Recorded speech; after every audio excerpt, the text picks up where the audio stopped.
across the UK, on DAB+, on YouTube, on your mobile, and on your side. This is Talk.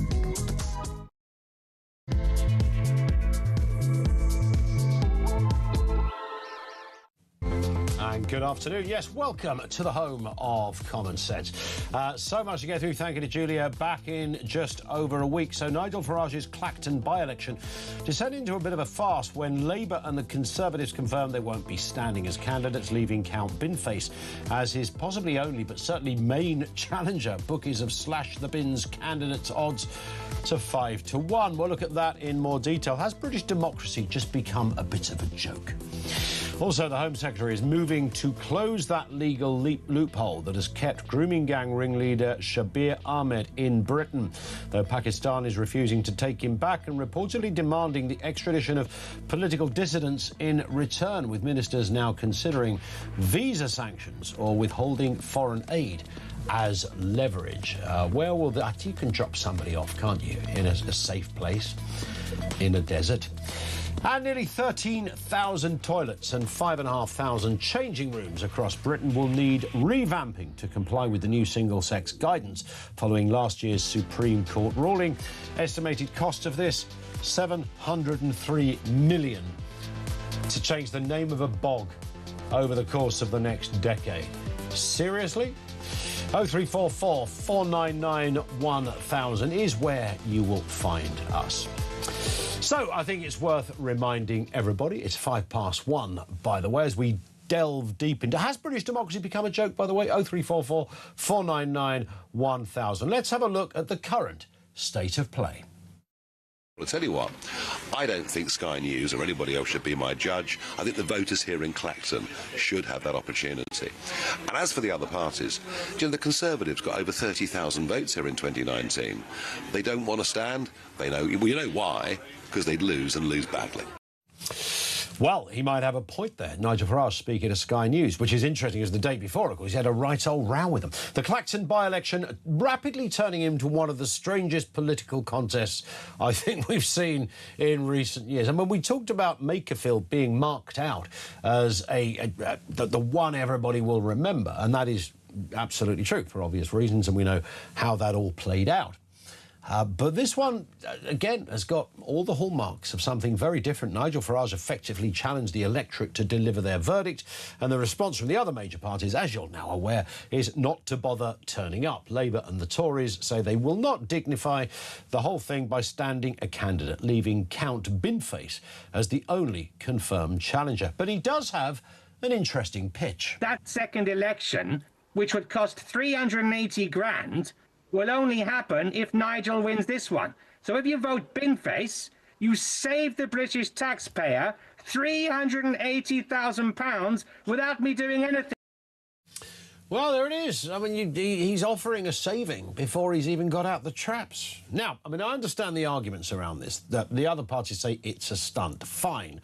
But isn't politics, think about this, fundamentally about asking the public what they think? If you're convinced Nigel Farage is wrong, surely you would stand, you would campaign, you would set out to prove it. Refusing to compete feels like, kind of feels like principle and more, less like principle and more like waving a white flag before starting the pistol, of course. Now, remember the PM's response to this. Let's have a listen. This is a desperate stunt from Nigel Farage, and it's obvious why he's doing it. He is up to his neck in sleaze.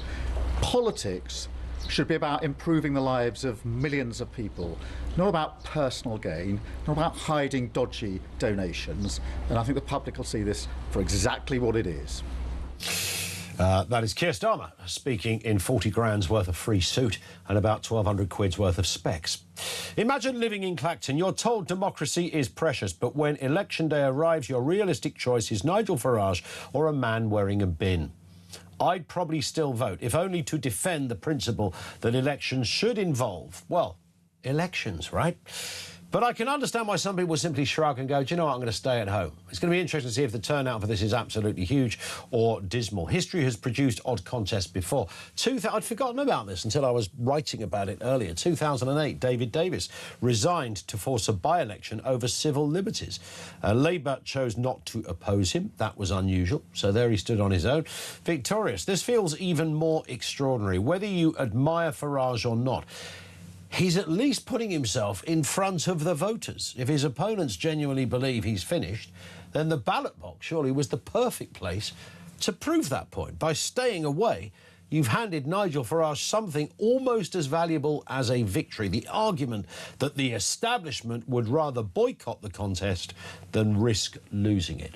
In that, you can call this unconventional. You can talk about how it's a bit weird and how this isn't really how Nigel Farage thought it was going to pan out, whatever way you want to look at it. There's a by-election, OK? This is the headline. There's a by-election. Nigel Farage is standing, and the other two are the scaredy cats, that's how it will be framed, who were too scared to risk it. They didn't want to risk the humiliation. They knew they were going to lose to Nigel. The establishment, think of these words, these are the ones being used, whether you like it or not, the establishment absolutely bricked it, to coin that old phrase, and decided, no, we're not going to... And then come up with some old guff about, well, yeah, it's just a gimmick, isn't it? Well, so if it's a gimmick, it's a by-election in Clacton. If you live in Clacton, I'd like to hear from you. I'd love to hear from you if you live in Clacton. But I will ask this as well. If this was your constituency, how would you feel about it?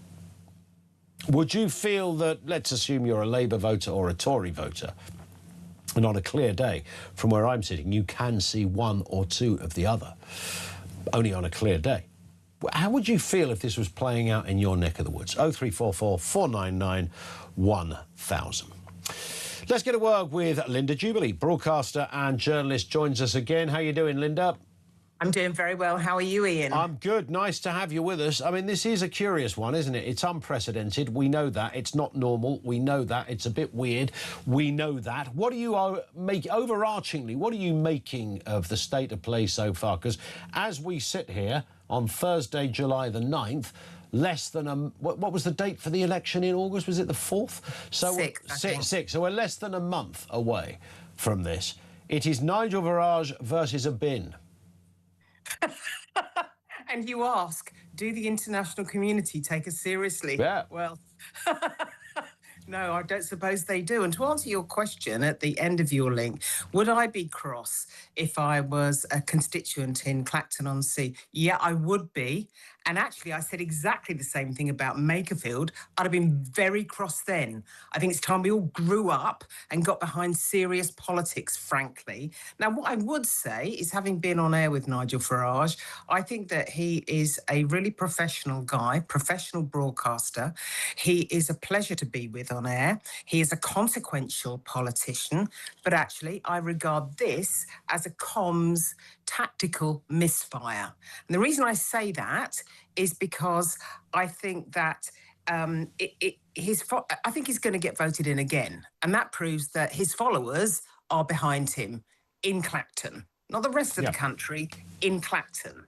So I don't really see it as this great people versus, you know, the establishment. I know that that is the narrative that the Reform Party have put on it, but as a comms person, I don't think it worked. Now, other people have said they're not going to put up candidates, other parties. I think that's the right thing to do, because at the moment, you know, we've got Russian tankers going up and down our English Channel, mapping our undersea cables, because guess what? They might want to cut them one day.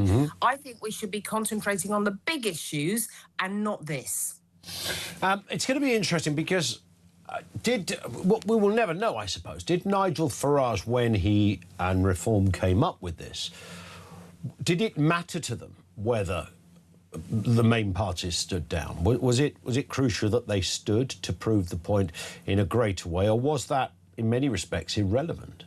Or were they hoping they wouldn't stand?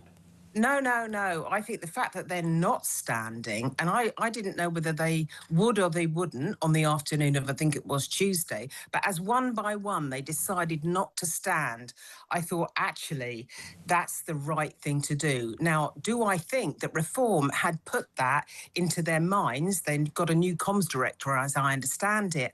The military would say they didn't red team it. In other words, they did not actually game it out so they understood the worst case scenario. And for Nigel Farage, I think this is the worst case scenario. It would have been much better for him if he had had a real sort of heroic battle against the other parties and they'd all gotten alongside him, and he could at least have said, well, the constituents at Clacton are behind me, so I think are the rest of my followers. And by the way, I think even by doing this, and we might regard it as a political fiasco, we might look stupid to our international partners, but actually I believe that the people that support Nigel will remain behind him. Yeah, it's not going to make a difference in that respect. But it won't make a difference in that respect. But will it prove that it's him versus the establishment? Not really. Not if he's up against just a bin. Although there are... I mean, who'd have thought this conversation would have even existed 5 years ago? I mean, it's bananas, isn't it?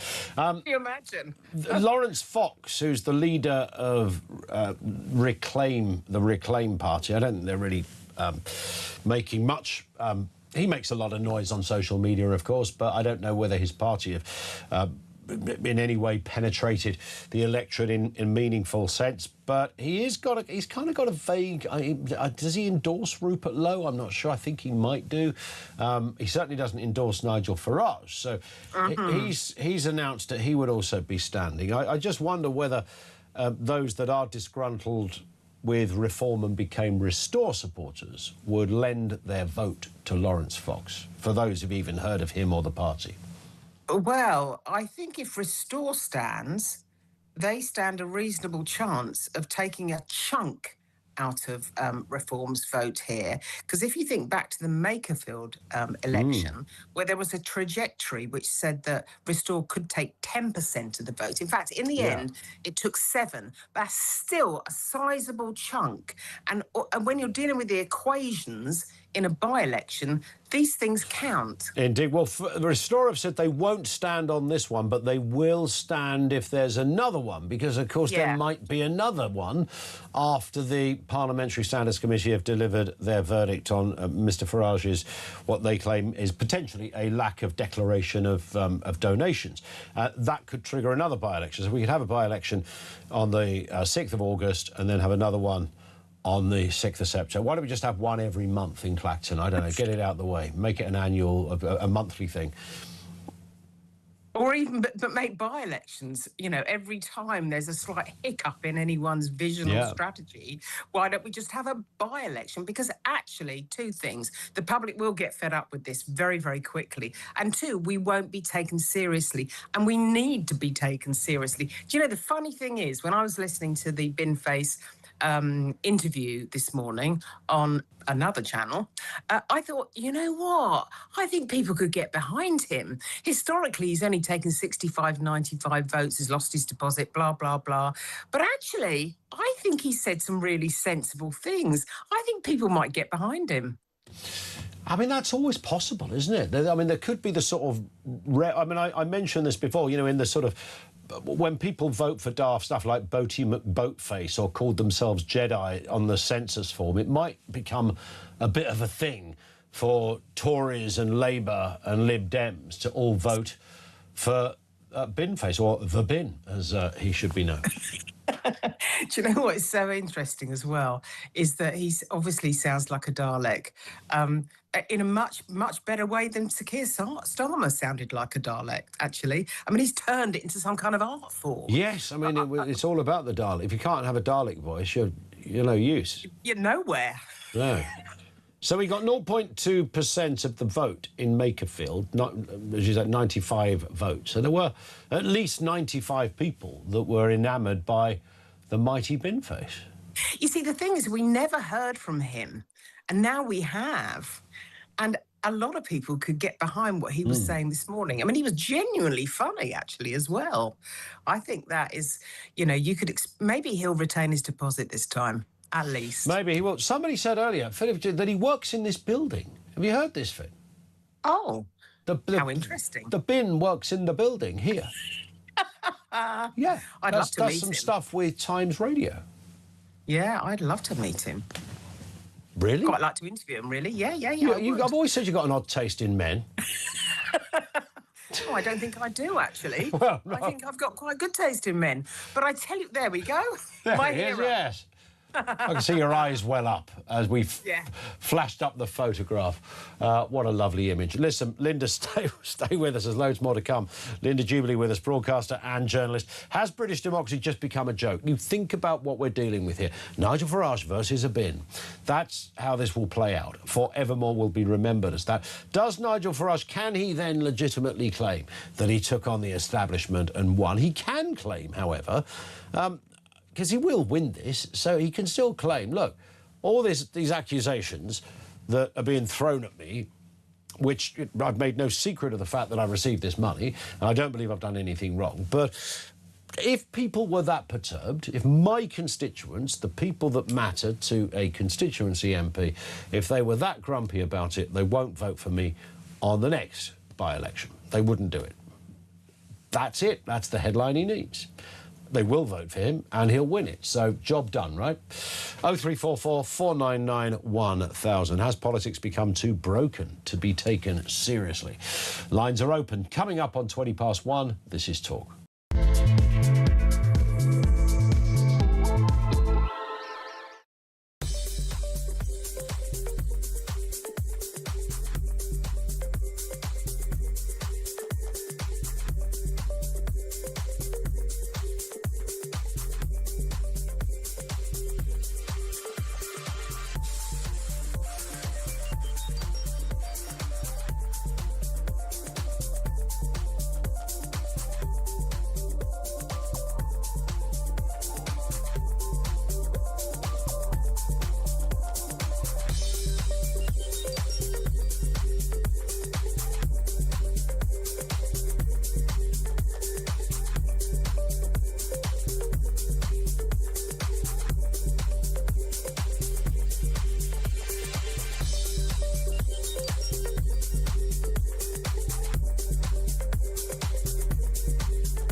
The thing that most makes me angry about Keir Starmer talking about the need to defend our country, and he's gone out of his way to not make the tough decisions to actually do the thing to defend our nation. It's cowardly and I think it's treacherous. Nothing to say on immigration, nothing to say on benefits, nothing to say on jobs, nothing to say on tax. Absolutely appalling. If this is the solution the country's been waiting for, then we are in a very, very bad place. People up and down the country are asking why they are always being put second. They work every day, they get up, they pay their bills, they look after their kids, and yet the other side of the social contract is not being held up. Across the UK, on DAB+, on YouTube, on your mobile, and on your side. This is Talk. We have Linda Jubilee with us, broadcaster, journalist, and Count Binface fangirl. Let's move to this one, Linda. Shabana Mahmood, a loophole in the 1971 Immigration Act is the only thing standing between Shabir Ahmed and deportation, despite him having his British citizenship stripped after 30 child rape offences. He, of course, was the ringleader of the Rochdale grooming gang. Shabana Mahmood is now set to close the loophole. Let's hear from Jim McMahon, the MP for Oldham, just a few miles down the road from Rochdale. He's long argued that this needed to happen. Your Parliament is sovereign in the end. It makes the laws of the land that we all have to adhere to, and it can decide what people have to abide by. And my strong view is that there is enough political will across political parties, including potentially, you know, with the incoming Prime Minister, you know, the most powerful position in British government, who are saying that enough is enough and we have to close this. And my strong view is, with a will and with parliamentary time, that we can find a route through it, and we should. find a route through it, but this could come with an awful lot of bureaucratic hassle, Linda, that goes on for years. Yeah, I totally agree. And actually, even if somehow we find this loophole, we found the loophole and we close it and we make an agreement to deport this guy, how do we make Pakistan take him? Right. So I think there's an awful lot of performative politics here. I mean, there's understandable outrage at how this heinous man can be allowed to remain in this country. I mean, his crimes are truly horrible, and I'm sure there's widespread agreement he has to go. I'm sure that we will be able to change this 1973 Act that has allowed him to change. But how do we persuade Pakistan to take him back, because they don't want him? Well, there's been suggestions that Pakistan are demanding a kind of return. You know, you give us some people that are of interest to us, but like, for example, a former minister under Imran Khan, and we know what happened to Imran Khan. So right now the former minister, Shahzad Akbar, is over here for his own safety, because if he goes back to Pakistan, the authorities will probably lock him up and it won't be pleasant. And he'll spend the rest of his life with no freedom and no kneecaps in all possibility. So if they're saying, well, we'll take the paedophile, but you have to also give us a man we have a deep interest in. I mean, I don't think that is a fair situation. I understand why Pakistan don't want to take this man as well. It's not going to be easy. Yeah, but I think, you know, people are in government, people are MPs, not because it's easy, but because it is difficult on many occasions. Now, the fact of the matter is, there are things we could do. We could apply visa sanctions to Pakistan, we could apply financial sanctions, and we could withhold international aid. There is no need for us to allow Pakistan to lead the narrative. That's my point. I agree with you, Ian. They have a point about not wanting him back, but we need to get the whip hand in this situation. I think that's spot on. We will see what happens. Let's move to this story. Schools will not have to tell parents if a child questions their own gender. These are new safeguarding guidance published by the Department for Education.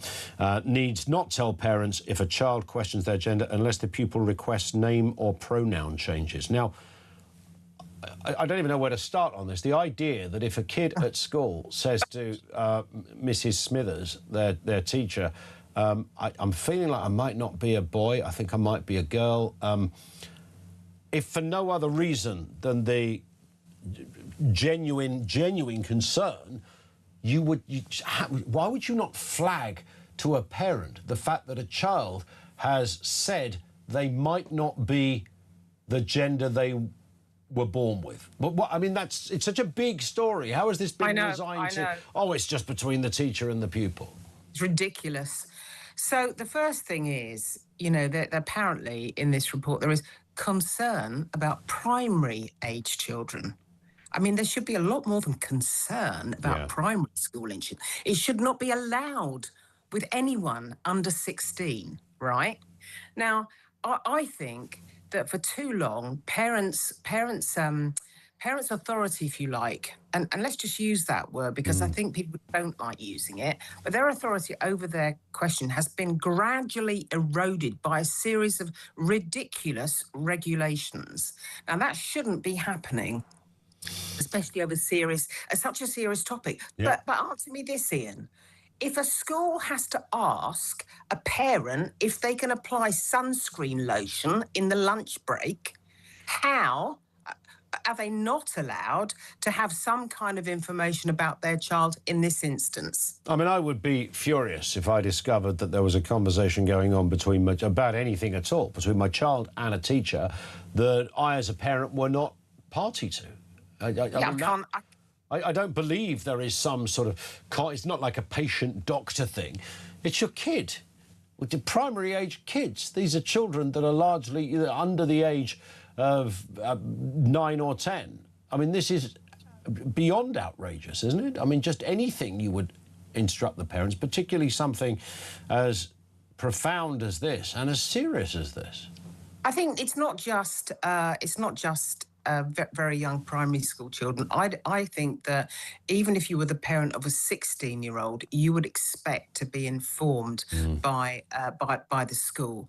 In fact, we've turned this into a kind of adversarial fight, and we shouldn't have done that. Schools should be working with parents in order to raise well-rounded young adults who've got the basics in education under control. And yet we have forgotten all of that, and that is to our own detriment. And let's move to this one, the birthplace of Margaret Thatcher. We are, of course, talking Grantham, where residents are furious. 70 properties across the district have been turned into houses of multiple occupancy to house asylum seekers. Here is what Thatcher herself once said on the subject, and will probably be repeating today. Those who are genuine refugees, and that is determined again by the United Nations, will not be returned. Those who are illegal immigrants, will be returned, and it is customary international law for countries to receive their own immigrants back into their country. And if the right honourable gentleman is suggesting that we ever get to a position when you cannot return illegal immigrants to their country of origin, then he is proposing international chaos. Wow, and there she is, Thatcher. You know, it's always great to see a Thatcher clip, flanked by three of her most senior ministers at the time, all of whom have appeared on our Voice of Doom feature at 10 to 3, which I think is rather nice. But I won't bore you with all of that, Linda. Let's get back to the nuts and bolts of this one. I mean, look, whether it's Thatcher's old constituency or birthplace, rather, or whether it's anywhere, this concern is live, it's very real, and it's completely understandable. Absolutely. And I tell you what makes me really angry, Ian, is that across Grantham, there are now these many HMOs, and the people of Grantham in a particular area are up in arms about it. But what I find really, really annoying is that Serco, this huge management company, has bought up these properties in order to run them for asylum seekers. Now, we've got to stop something going on here with these very big companies, Capita, Serco, whoever. I hope I've got that name right, I'm sure I have. But I was online only last night talking about defence strategy when I discovered, I didn't know this, that Serco had taken over the recruitment for our military. I mean, that is really wrong, actually. It's a bit weird, isn't it? It's just wrong. So I'm digressing a bit. But I'm saying that Serco will make a massive amount of money out of doing this, whilst annoying the people of Grantham. That's appalling on both levels. Yeah. We are going to see more of this. The straightforward reason why we're going to see more of it all over the country is because, firstly, Labour are making a great play about saying we've taken people out the hotels, then aren't we amazing? Well, no, you're not if you've just put people into other accommodation. In fact, some would argue you've made the situation worse. Yeah. It's just shifting people around. Yeah. So we had Afghan evacuees. They all had to be out of hotels by August the 31st, I think it was, 2023. We then had to get more migrants out of hotels because Keir Starmer had a deadline. But the fact is, they have to live somewhere. You know, and then you've got to convert some kind of military installation so they can go and live there. And now we're allowing a management company to buy up these properties so that they can live there. I mean, Serco actually ran many of the asylum hotels along with Clearspring and other management companies. You've got to say this is entirely politically, economically and morally wrong. I don't think anybody would disagree with that, and the raw reality is that none of our major parties have an answer to the problem. Linda, we hit the clock. Great to see you again. Enjoy the rest of the day. Linda Jubilee, broadcaster and journalist. And you know what? It's going to come back to the same point that I make every single time, and it's about reform, and it's about Nigel Farage. And I don't say this as every now and again you get criticism going, oh, you're kind of die-hard defenders of anything Nigel or Reform do. This is a reality. Reform are literally offering, with conviction, answers and responses to these difficult questions, which is not forthcoming from Labour or the Conservatives. In fact, the Conservatives have only got slightly tougher on this issue, as I think it was Brad pointed out yesterday, only got slightly tougher because of reform. I mean, that's a reality, all right? So on all these, on the big issues, reform are of interest to many members of the public because they are genuinely and sincerely offering answers and solutions. And it's that simple. And so when the main parties go, oh, we don't know what's going on here, why reform? You know, we're not going to bow to their level. They are the party that speak in the language of a great big chunk, arguably the majority of people in this country. 0344 499 1000. More comment on that on the way. Lots to get through, loads of messages. We'll come to some of those as well. It's just gone 1:30. This is Talk.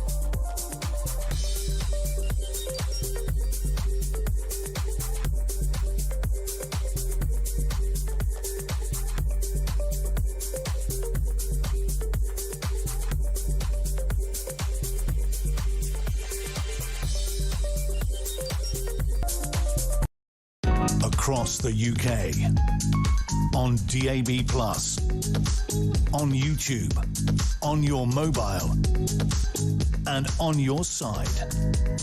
This is Talk.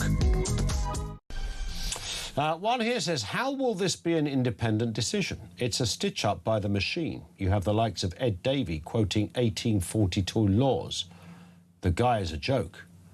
I don't even know what that refers to. Do you, Finn?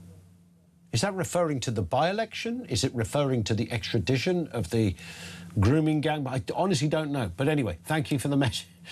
Gary says, Linda is right. Restore did get 8% of the vote in Makerfield, but not from Reform, whose vote share actually went up. The Tories, Lib Dems and Greens lost their vote share. Details matter. Well, that's true. They were up at about 34, 35%.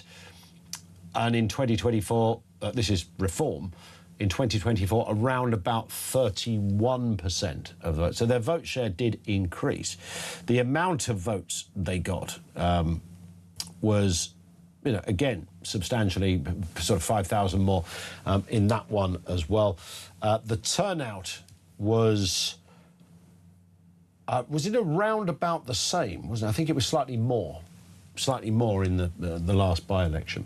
So there is a sort of an argument, would those people have gone for Reform, or would they, you know, what if Restore didn't exist, would they have been Reform voters? I don't know. But the actual detail that Gary mentions there is true, and that is 8% of the vote, which is, you know, significant for a party that simply wasn't there. I mean, Binface would die, he'd kill for 8% of the vote. Let's speak firstly with Giles Dilnot, editor of Conservative Home.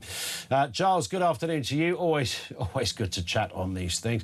I mean, who'd have thought it, you know, when we were cutting our teeth journalistically, Giles, that we would be in 2026 having a serious debate about a man who puts a bin on his head.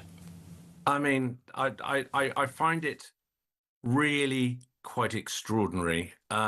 Let me put cards on the table. I've known Nigel Farage for over a decade, quite well, actually, and I spent time with him when the BBC asked me to basically be a sort of UKIP correspondent. I liked him. I liked the way he handled criticism. He often did it with good humour and some charm. I thought that he was very good at strategically guessing where his opponents might go and throwing spanners into the works that made other parties have to sometimes follow his lead. I don't understand how he didn't see that calling this by-election for a man who likes to call the tune doesn't necessarily mean that everybody else has to dance to it. Holton, Price and Howden, when David Davis did the same thing, I went up to make a film about that by-election. It was one of the hardest things I've ever had to do because nobody cared. It was a joke. It was a total joke. And I'm afraid this is where Nigel has found himself. He said he's called the people to decide, the ultimate arbiters of truth. Well, I kind of get that in a democratic sense, but actually he's doing it before the people who actually are going to judge him, just like they judge every other MP, before they've finished their investigation, only to win an election in which nobody else but a man with a bin on his head and Lawrence Fox is standing, only to get the job he's already got, and the investigation will continue again, which might mean that he has to do the by-election again. I simply don't understand it. And I think there is something that Labour have understood over the last 2 years. One of the most toxic things in politics is hypocrisy. If you're found out to be hypocritical, it really, really damages you. The second one is being ridiculed. And yesterday, the entire political establishment, if you want to use that phrase, was laughing at him because it's a joke. It's a joke. It's absurd. And the thing is, he was very deft, has always been very deft at avoiding things like this. I don't have a moment's criticism for him being passionate about protecting his family. No one should go after people's families. But the fact of the matter is, this wasn't hounding or targeting. Somebody knocked on the door to ask him if it was his property. It is his property. It's not his daughter's property. She's a grown-up. It happens. It's not hounding. Jacob Rees-Mogg, he could claim that his children were hounded. If you remember, an extreme left-wing group called Class War followed his 11-year-old down the street, shouting abuse about his father, and wasn't he ashamed of his father, and did it again on his doorstep. That's hounding and targeting children. I just think Nigel got angry, and when he's angry, he doesn't think things through. I can't believe, he's a friend of David Davis, by the way, and they've spoken since. They didn't understand that it was quite possible everyone would just go, not playing this game, not playing this game at all. And so you've got 6 weeks of distraction over the summer holidays, an expensive by-election that needn't happen, that's probably going to return us back to square one in a few months' time, with an inquiry that he would like to avoid not being avoided. It will just start up again. And the possibility that the poor people of Clacton will be put through it for a third time in 2 years. It's just extraordinary. And I don't understand how he didn't see that. He used to be really deft at this kind of thing. I don't think it's a masterstroke. I think it was a mistake. Just two things to that, Giles. I mean, firstly, the bit that I really don't understand is the Parliamentary Standards Committee are looking into whether or not there was a rule breached. Now, I've never worked at the Parliamentary Standards Committee. It might not surprise you to know. However, I will take a punt, because I'm a vaguely intelligent man, that you could arrive at the correct decision in about 45 minutes. Why is something like that going to take that long? It's a good point. Maybe it should have reported sooner. I don't know. It does seem a bit of an. I mean, he either is guilty of breaking the rules or he's not. I mean, I don't believe that would be that hard to. It's not as if you've got lots of witnesses to interview. It's not like an inquiry.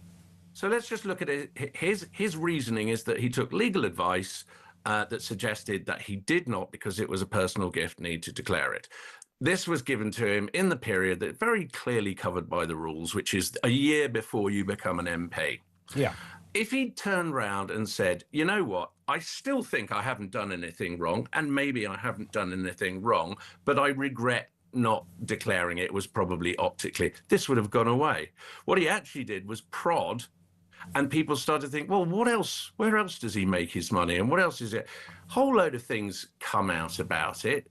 And he doesn't deal with it in the way that he used to. He used to dismiss this stuff with a laugh. He used to just go, it's peanuts, nothing. Or he'd just go, yeah, okay, well, new MP probably should have declared it. But he didn't. He doubled down on it. And that body is not picking on him. It's there to decide whether any MP, be they establishment or not, has breached the rules. And it's not about taking the money. It's not about what the money is or who gave it. It's about whether or not he should have declared it. Which I come back to that, but I mean, surely, I mean, how long does that take to work out? Look, here's the set of rules, guys. Well, it's Look, suspended now, Ian. Well, it's suspended because of the by-election. Now, so it can't happen. So it's going to start again when it... It will start again as soon as he, as I'm sure you anticipate, he will become the MP for Clacton again. Indeed. Just on that point, I understand everything you said, Giles, and lots of our listeners are getting in touch saying very similar things about Nigel Farage, and you know, many people just sort of surprised that he went down this route and not something they would have imagined he would do, but he has. Yeah, I am. Isn't the reality, though, Giles, just a final point, that whatever way we slice it, there's going to be a by-election, and the Tories and the Labour aren't going to show up, and Nigel Farage is going to win it. So the main headline is that the people back Nigel Farage, the people that matter, his constituents, back Nigel Farage. But that's quite possible, but having said that, you know, the only rival is a man with a bin on his head, which is just absurd. And the fact is, there probably will, or there may be, I don't know, but there is a scenario in which we are doing this again. The main parties do stand. Nigel Farage may well win, but this time the people of Clacton actually have the facts at the end of the inquiry. And they may well turn around and say, we don't care, we like him, we want him to be our MP. I'm not sure that it moves him forward. What it does do is what some of your listeners are picking up, and I don't make this as a partisan point, I think it's a general observation. It says, this is a man whose judgment I thought was pretty sound politically, who wants to be Prime Minister and may well be Prime Minister, I don't know, who's made a judgment call I simply don't understand. And because he doesn't like scrutiny. If you're going to be Prime Minister, you better get used to it. Look, it's always good to talk to you, Giles. I've known you for a while, but I am probably going to have to report you to Ofcom after this, because you have, I think, been unduly unfair and discriminatory, frankly, to Binface. I don't think you've taken it seriously. It's binism, plain and simple, in plain sight. Have you seen, just very briefly, Ed, have you seen, I do find it extraordinary when pundits like you and I have to actually discuss, and I've seen it online, loads of people have been saying it, many of them, Reform's outriders, actually discussing whether Count Binface, a comedian called John Harvey, who stood in Makerfield, who stands in by-elections, it's his shtick, he isn't picking on Nigel here, whether or not he is in fact an agent of the establishment. I mean, it's just absurd. Sorry, are you telling me he's not really a bin? I mean, this is now even more revelations. Well, apparently the word is no. He is, in fact, a satirist. But there we go. Indeed. Taking the bin. Yeah. Listen, Giles, great as ever to talk on these things. Giles Dill-Knott, editor of Conservative Home. Let's speak with Owen Bennett, author of Following Farage, On the Trail of the People's Army. Nice to have you with us, Owen. I mean, just on the back of the point that that Giles was making there, he began, I don't know if you were able to hear the first bit, but he began by saying that he thought this move that Nigel Farage has made with Clacton is a very sort of un-Farage thing to do. What do you think? Well, yes and no. The thing about Nigel Farage is he always likes to go double or quits on things, right? So he always likes to try and do something and then see, well, how can I push this? How can I push this? And that's something which he's done throughout his career. So in some way, he didn't surprise me, but I would have thought that him now being in the position that he's in, really thinking he could be in Downing Street, would have done what Giles was saying before, and Giles knows lots about this kind of stuff, which was use the old Farage charm and just brush it off and say, oh, whatever, yes, I should have declared it, oh, well, who cares, and moved on with it. And you know, taking the ruling from the parliamentary body that's going to scrutinise him and fight that by-election, because what he's trying to say the establishment are against me, but he's not given the establishment the chance to be against him yet. He should wait until this inquiry has come. And then that's a much more compelling message for the people of Clacton, because then you can say, we're calling this by-election to be called because the establishment, yada, yada, yada. At the moment, the message on the doorstep is, this by-election has been called by me because someone wants me to explain where I got £5 million from, which a lot of people in Clacton, and I used to work in Clacton for the Clacton Gazette, so I know the area very well, they will raise their eyebrows and go, £5 million? Well, yeah, you probably should talk about that a bit more. I guess, though, and also the kind of me versus the establishment is somewhat dissipated, if not entirely lost, if your only candidate is a man with a bin on his head. Yes, I don't think we're quite under the boots of our bin overlords just yet. But after this election, who knows? You know, I understand the rumours are that he's going to, you know, he will be campaigning as Count Binface, and he will govern as Count Binface, I believe. But I think that, look, the slight... God, talking about man with a bin on his head. But the weird thing is here is that actually the one thing that might help Farage here is that if the kind of the Twitterati and the cultural establishment get behind Count Binface, rather, too much, then he could kind of paint it as a kind of, look, people are mocking through the Clacton, they want you to take this bin guy seriously. It could kind of backfire there. But I think overall this is just a lose-lose situation for Nigel Farage. And someone said to me, he's gone from being the sort of energetic, optimistic Tigger to being a bit more like Oscar the Grouch, which is probably why he's now taking on a bin. So even if he's likely to win, of course we know that, but let's say he comes back with an increased share of the vote, etc., notwithstanding all the arguments we're familiar with, Tories, Labour, Lib Dems aren't standing, the headline will still be Nigel Farage won a by-election, and the constituents and the people that like him, people that voted for him, they won't care about what you or I say or what Giles says.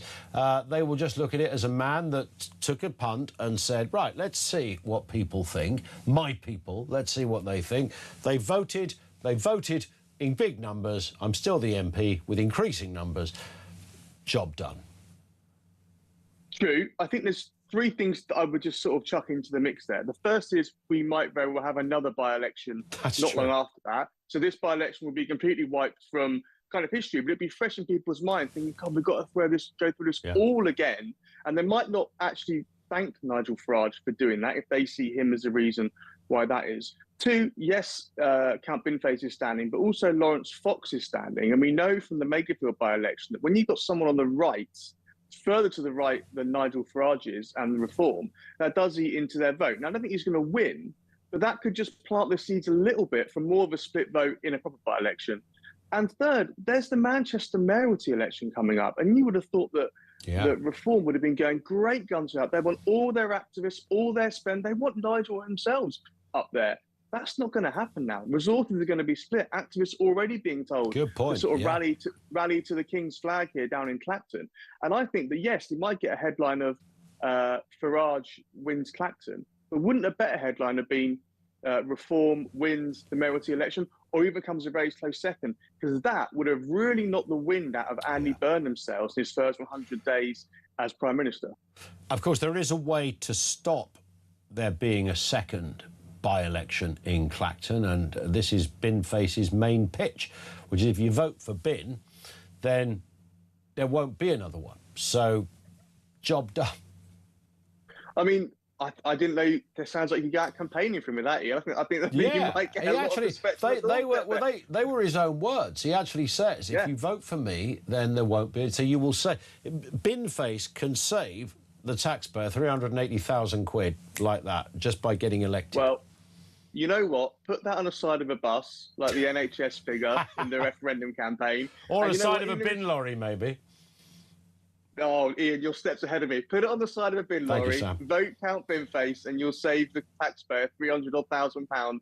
I'll tell you what, it could happen. It could happen.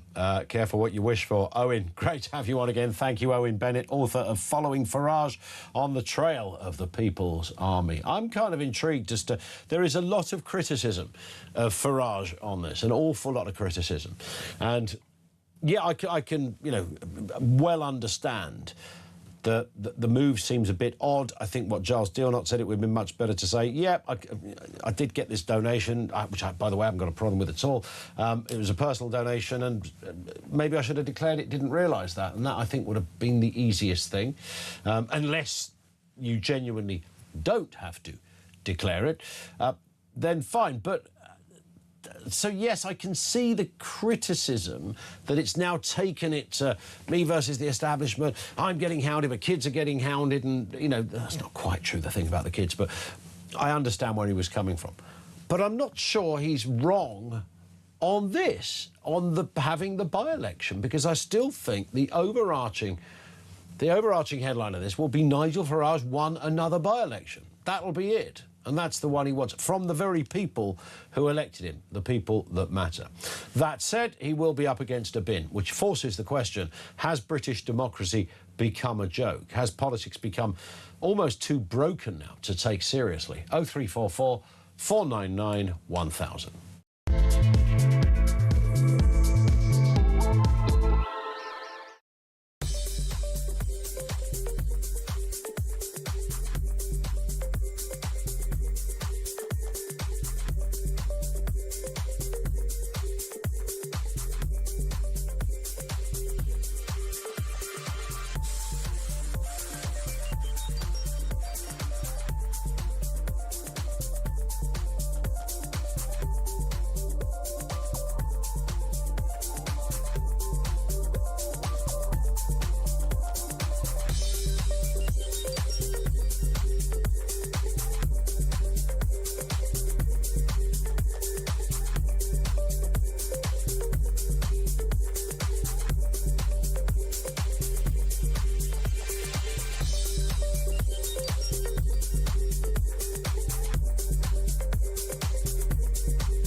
The thing that most makes me angry about Keir Starmer talking about the need to defend our country, and he's gone out of his way to not make the tough decisions to actually do the thing to defend our nation. It's cowardly, and I think it's treacherous. Nothing to say on immigration, nothing to say on benefits, nothing to say on jobs, nothing to say on tax. Absolutely appalling. If this is the solution the country's been waiting for, then we are in a very, very bad place. People up and down the country are asking why they are always being put second. They work every day, they get up, they pay their bills, they look after their kids, and yet the other side of the social contract is not being held up. Across the UK, on DAB+, on YouTube, on your mobile, and on your side. This is Talk. It is Talk, 0344 499 1000. This in from Andrew in Dundee says, afternoon, Ian. I do feel the other parties are going to miss out because they don't feel the candidate in their by-election, and there is not another by-election, then they have missed a chance to remove Nigel Farage. It's a good point. I mean, I get the, you know, they're kind of, it's performative. The whole thing is performative, really. So Nigel's move is performative. But the Tory and the Labour response is also that. It's like, we are not dignifying this with turning up. But then you will, whilst I get that, you know, two things can be right. I understand that sort of slightly looking down on Farage, sort of the establishment, as it were, looking down on Farage. I get it a bit, but simultaneously, it will be seen as they chickened out. Yeah, they couldn't. They knew they couldn't win, so they didn't. Therefore, there's the headline: Farage wins. Farage wins is the headline. Mark, who's in Clacton, this is your neck of the woods. Mark, what are you thinking? Afternoon to you. Well, to be honest, I'm sick of it. I'm going to be honest here. I do support Nigel Farage. I voted for him in the last election. Yep. And it had a breath of fresh air from the last person, Giles, who was the last guy who just didn't listen to you whatsoever. So it was like you had a Tory candidate that just basically sat and done nothing, and just every time the election came round, got in his car, put his little speakerphone out, and just went, "Can you vote for me?" And it was like, what a joke. At least we're getting somebody that actually talks something, and it talks about talks for the people that are actually live in the borough.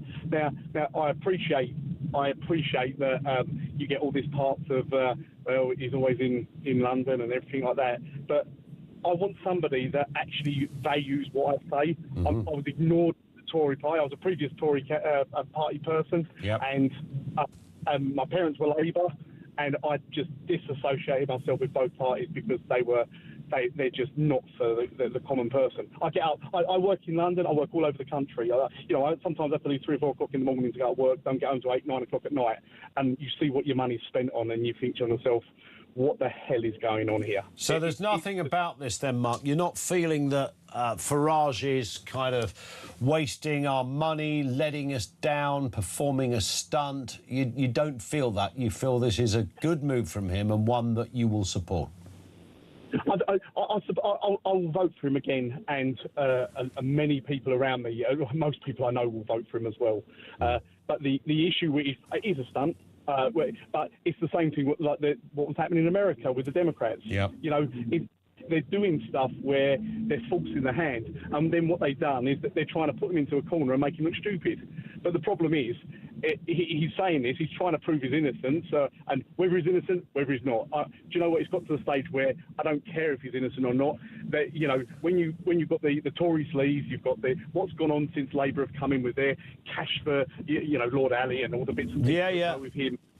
But is there I mean, just on that point, Mark, sorry to interject, mate, but just on that specific point, does it bother you that your MP took £5 million from a crypto billionaire? So, look, I don't want, again, I don't defend him. I think he should be open and honest about everything he does. Yep. And if you make a mistake, come honest to it, all right? But the issue, what we've got is every single person or who I feel is an MP is on the take, and they're rotten. And you've got an overloaded parliament of people that got into who had a leader that U-turned 17 times.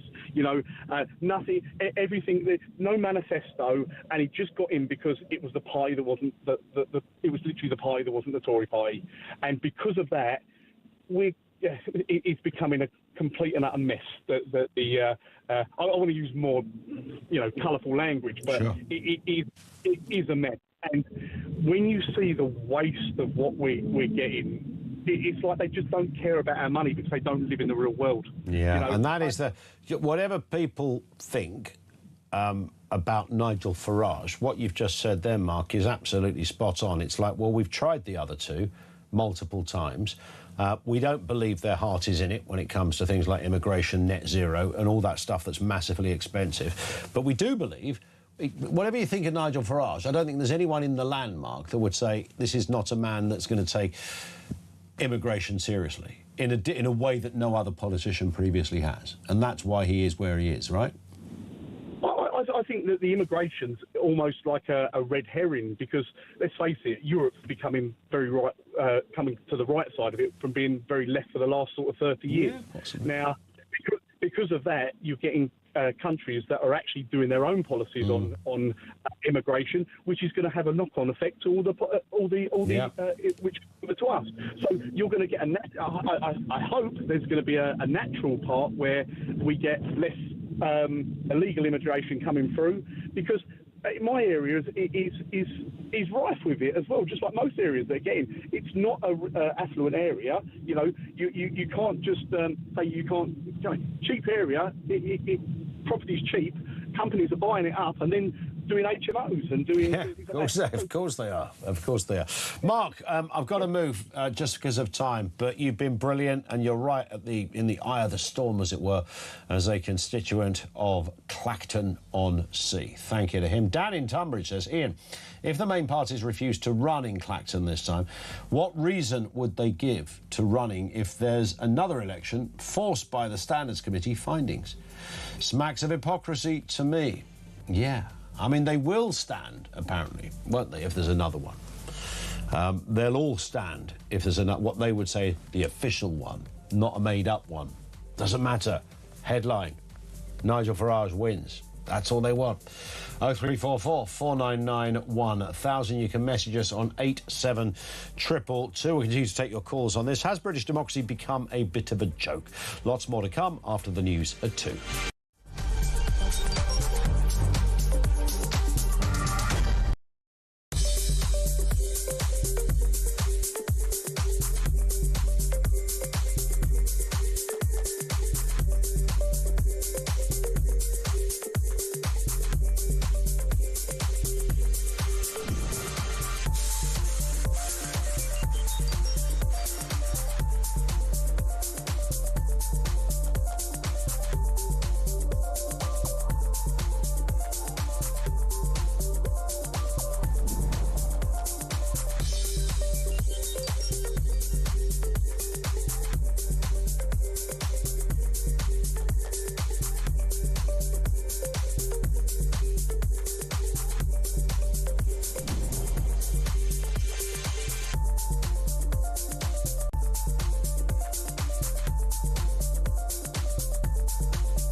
across the UK.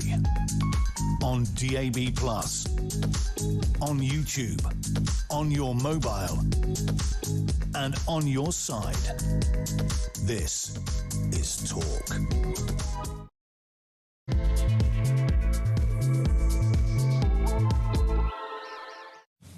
Yeah, good afternoon. It is the afternoon empire. Now, we're aware of the obvious facts around this. Nigel Farage's Clacton by-election descending into a bit of a farce. Labour and the Tories saying they will not stand any candidates, leaving only Count Binface as the main. He's the main challenger. Well, he gets the status of main challenger. Your man Fox, Lawrence Fox, Lozza, might throw his hat into the ring as well. That slashed the Bin's odds, by the way, to 5-1. So that's what we're looking at. Has British democracy, just even saying all this stuff out loud, has British democracy become a little bit of a joke? Are you sensing that? 0344 499 1000. Also this afternoon, the Home Secretary is moving to close that legal loophole that has kept grooming gang leader Shabir Ahmed in Britain, though Pakistan apparently refusing to take him back and reportedly demanding the extradition of political dissidents in return. Ministers now considering visa sanctions or withholding foreign aid as leverage. You can have as many plans as you like as the British government, but if the country concerned won't take the person back, I'm quite sure what you can do about that. We'll talk to Harjap Singh Bangal in just a second, the immigration lawyer. And nearly 13,000 toilets and 5,500 changing rooms across Britain will need to be revamped to comply with new single-sex space guidelines following last year's Supreme Court ruling. The cost of this, £703 million. Really? £703? No, £703 million is what it's going to cost to change some badges. You know, gents, ladies, his, hers. And then all those imaginative alternatives that are meant to make us howl in local pubs. 0344 499 1000. This one comes in from no name given.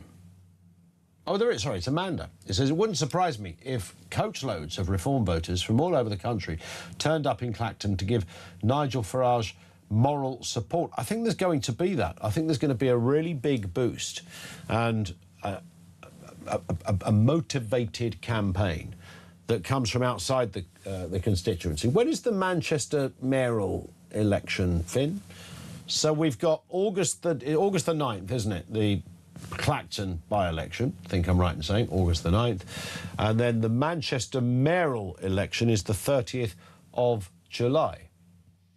Now, that's our previous guest, Owen, made this point. You might think Reform would be shoving all of their henchmen and soldiers up into Manchester in order to have the greatest possible presence that they could have, bearing in mind how well they've done in local council elections and how close they came, well, relatively close, but how much they increased their vote percentage in the last by-election, in the Makerfield by-election.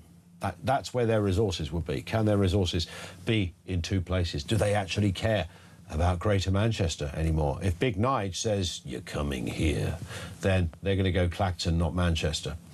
We will see. 0344 499 1000. I just want to move to this story as we were discussing and have done over the last couple of weeks. That loophole in the 1971 Immigration Act is the only thing standing between Shabir Ahmed and deportation, despite him having his British citizenship stripped after 30 child rape offences. This was him as the ringleader of the Rochdale grooming gang. Shabana Mahmood is now set to close the loophole. Well, tickety-boo, trebles all round, and a big hand, please, for the Home Secretary.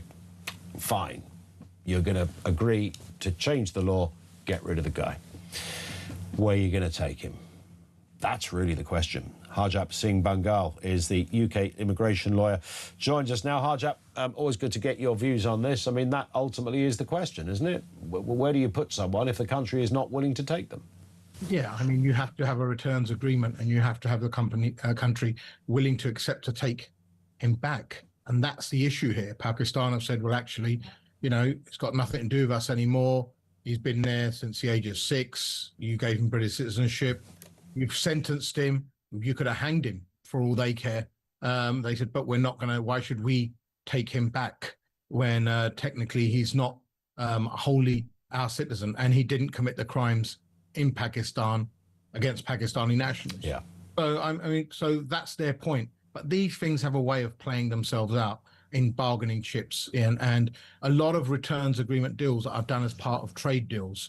Now, we've seen this when the UK deals with India.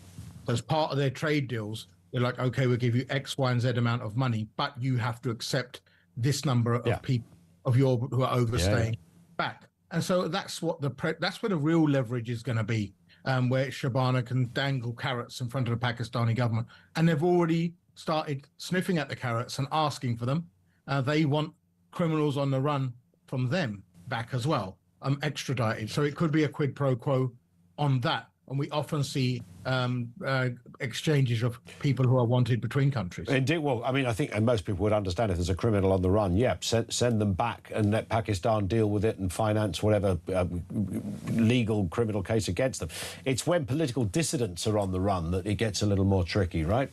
It does indeed. And some countries, obviously, in their regimes, have history of locking up political dissidents. There's currently one locked up now, the cricketer Imran Khan, who was prime minister. He's locked up. His supporters say for no reason. And, you know, we've got people who are politically opposed to the current government who are wanted. And the argument for them would be, well, hold on, if you send us back, you're sending us back to certain death. They will kill us. And that's something which any government isn't allowed to do. You're not allowed to send somebody back knowingly that they will be killed, hanged, or murdered there, and therefore there will be battles around that. But, you know, even if we disregard all of this, the key is what can Shabana give Pakistan in order for them to take this person back. Now, because Labour have taken it on themselves for the optics as well, that this person has to go. I mean, so it's really sort of almost a challenge, and this is something that Shabana will now see as a personal challenge for her while she's in the Home Office and while she's Home Secretary, that I have to get this done because she's got it. She said it. Otherwise, people will then ask, oh, you failed to do this. It'll be another failure on her. They've ruled out, the British government have ruled out visa sanctions or withholding 50 million quid's worth of annual foreign aid. I think a lot of people would go, well, could you not just say we'll give you 40 million of foreign aid if you don't take this person back? Why is there also, you know, whether it's Tories or Labour, there's a very protective ring around that one area that's hypothecated for foreign aid. I mean, I get it. I heard David Cameron make a very seductive argument as to why it was crucial that we don't tinker with it, but Boris Johnson did tinker with it a little bit. But would that not be an obvious area? I mean, it's, you know, you can top it up at a later date. Well, we can do that without paying it. Why can't we put visa sanctions against Pakistan? Other countries, 4 countries recently, have got visa sanctions on student visas with them. Yep. This is despite the majority of students who come over here and claiming asylum are from Pakistan. The majority of same-sex cases or gay asylum cases, as we would call them, are from Pakistanis. Yep. So, I mean, it's obvious here that a visa sanction might work here, and it might actually work in the benefit of the UK.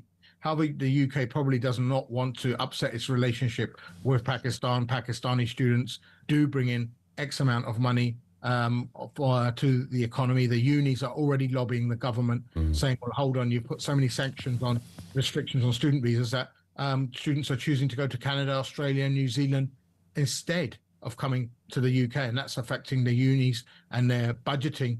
And because it effectively fees for international students help subsidise domestic students, unis are finding themselves in trouble. But it is surprising that this, you know, you either sanction some countries, then why wouldn't you sanction the number one countries in number one of the list of, you know, of that, and rather instead of the others? So they have an argument, why have you sanctioned us if you're not sanctioned? You'd think that would just be a very automatic area, and I don't know what the horrendous loss would be to the country if it affected, half a dozen people, 20, 30, 50 people, whatever. I can't imagine it will be so pivotal to our relationship with Pakistan. Listen, Harjap, you brilliantly articulate the case as to, you know, what could happen as distinct to what is perhaps likely to happen. Thank you for your time as ever, Harjap Singh Bangal. He is the UK immigration lawyer. Thank you to him. I would have thought it's very simple that you take this man back, otherwise we don't give any visas out to students from Pakistan. I don't know what the great what the great downfall of that would be. Is there a... Am I missing something? Oh, we haven't got as many students coming from Pakistan. Does that... Well, and what? So what? So literally, so what? This one in from Paul, who says, by not standing in the Clacton election, the main parties are just turning their own voters against them for future elections. I voted Conservative, but I'll now vote Reform in any future election. One here doesn't say who it's given. Nigel Farage has stated already that Reform will pay for the cost of the by-election. They won't be allowed to pay for their own by-election. I know they put that out there, which sort of warded off any criticism that you're just wasting taxpayers' money. But what an extraordinary North Korean move that would be if one party paid for the election. I can't imagine for 1 second that the position, which is currently no, they're not, is going to change, but happy to be put right and to be proved wrong. Brad in Cambridge, very sadly, I do think that there will be some wavering centre-right voters and shy Reform voters that will be put off by Nigel's gamble. He would have lost less support if he just toughed it out. I'm still solidly Reform myself, though, says Brad in Cambridge. I think that's true. I think that is true. I don't think there's going to be one or two, as Brad pointed out. I don't imagine for most voters it's going to fundamentally say, I used to vote for this party and now I'm not going to, because of the way that Mr Farage failed to declare his initially failed to declare his gift, so and then goes and calls a by-election. We all get it's unconventional. We can probably all acknowledge it's a bit performative and even acknowledge it's unnecessary. But I don't think it's enough for somebody to say, particularly with Reform, which is very sort of philosophically driven. People are with Reform for very different reasons why they're with other parties, because the other parties are sort of tried and tested, and Reform is seen very much as the antidote. Now, the proof will be in the pudding, but that's certainly the big sell at the moment. That's why people join Reform. So the idea you sort of unjoin them because of a, you know, maybe a not ideal by-election, I don't think is likely to happen. This will be Jason in Wiltshire. Jason, what have you got for us? Afternoon. Afternoon, Ian. Thank you for taking the call. It's all right. Yeah, old Mr Farage, I think from what his antics he's done, I think he's actually made himself look a complete and utter idiot. You think? It's kind of, let's have a little temper tantrum, throw me toys out the pram, because there's awkward things that they're asking me which I don't want to talk about. And this is just how he seems to deal with it. It's almost like watching Donald Trump, but the English version. I know they do get along together.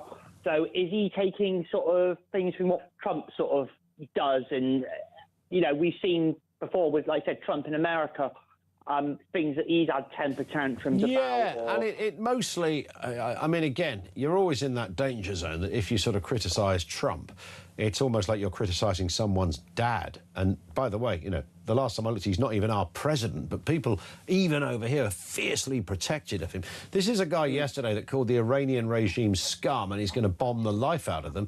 A week ago, he was telling us these are the new guys, these are the good guys, these are the fellas I can get. The last lot were terrible. This lot, they're fantastic. They're the best, they really are the best. I was like, suddenly, now I'm going to bomb the life out of them.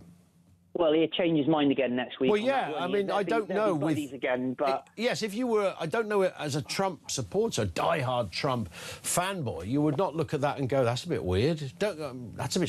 This is the man he was going to do business with. Next week, as you say, he'll change his again. So there is something.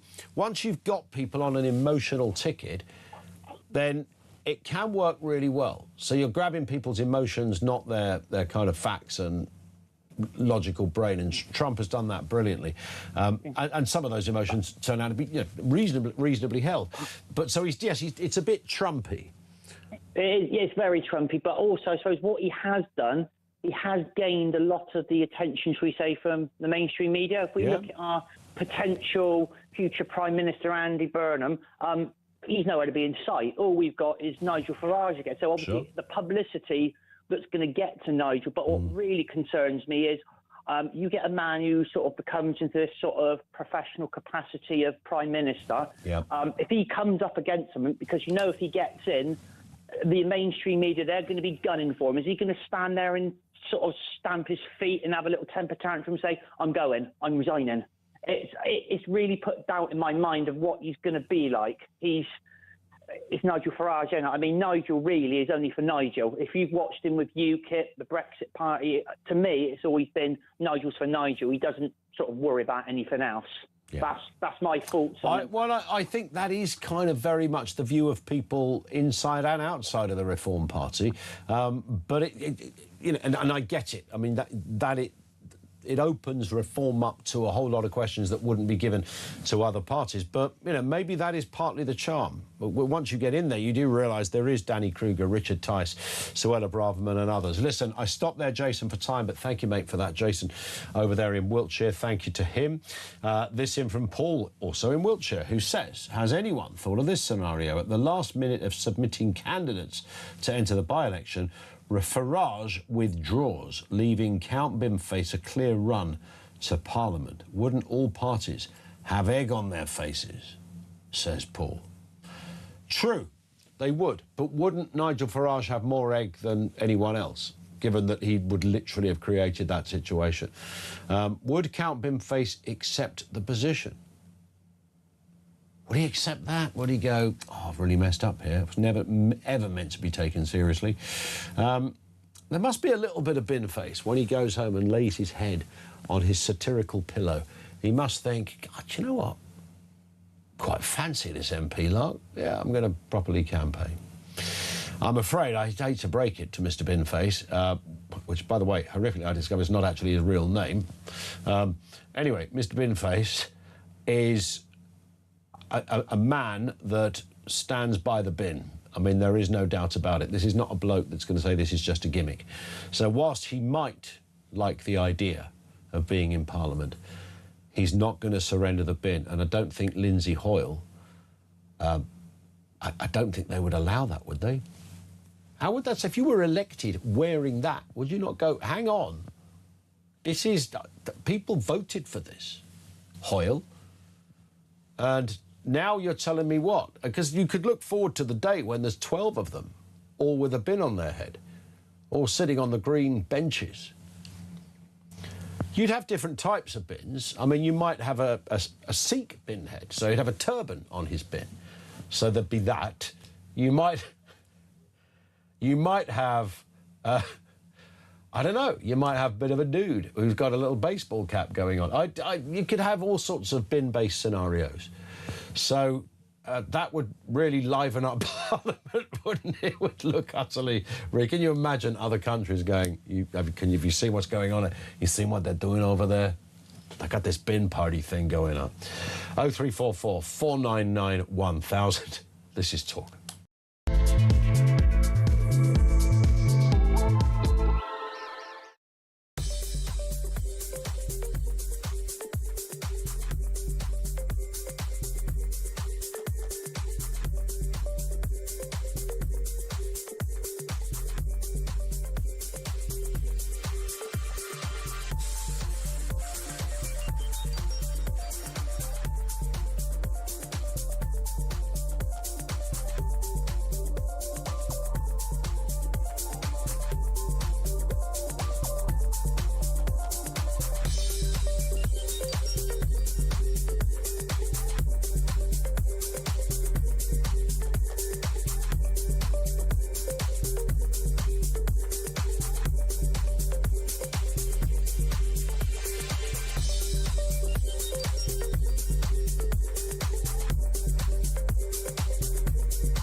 The thing that most makes me angry about Keir Starmer, talking about the need to defend our country, and he's gone out of his way to not make the tough decisions, to actually do the thing to defend our nation. It's cowardly, and I think it's treacherous. Nothing to say on immigration, nothing to say on benefits, nothing to say on jobs, nothing to say on tax. Absolutely appalling. If this is the solution the country's been waiting for, then we are in a very, very bad place. People up and down the country are asking why they are always being put second. They work every day, they get up, they pay their bills, they look after their kids, and yet the other side of the social contract is not being held up.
Across the UK, on DAB+, on YouTube, on your mobile, and on your side.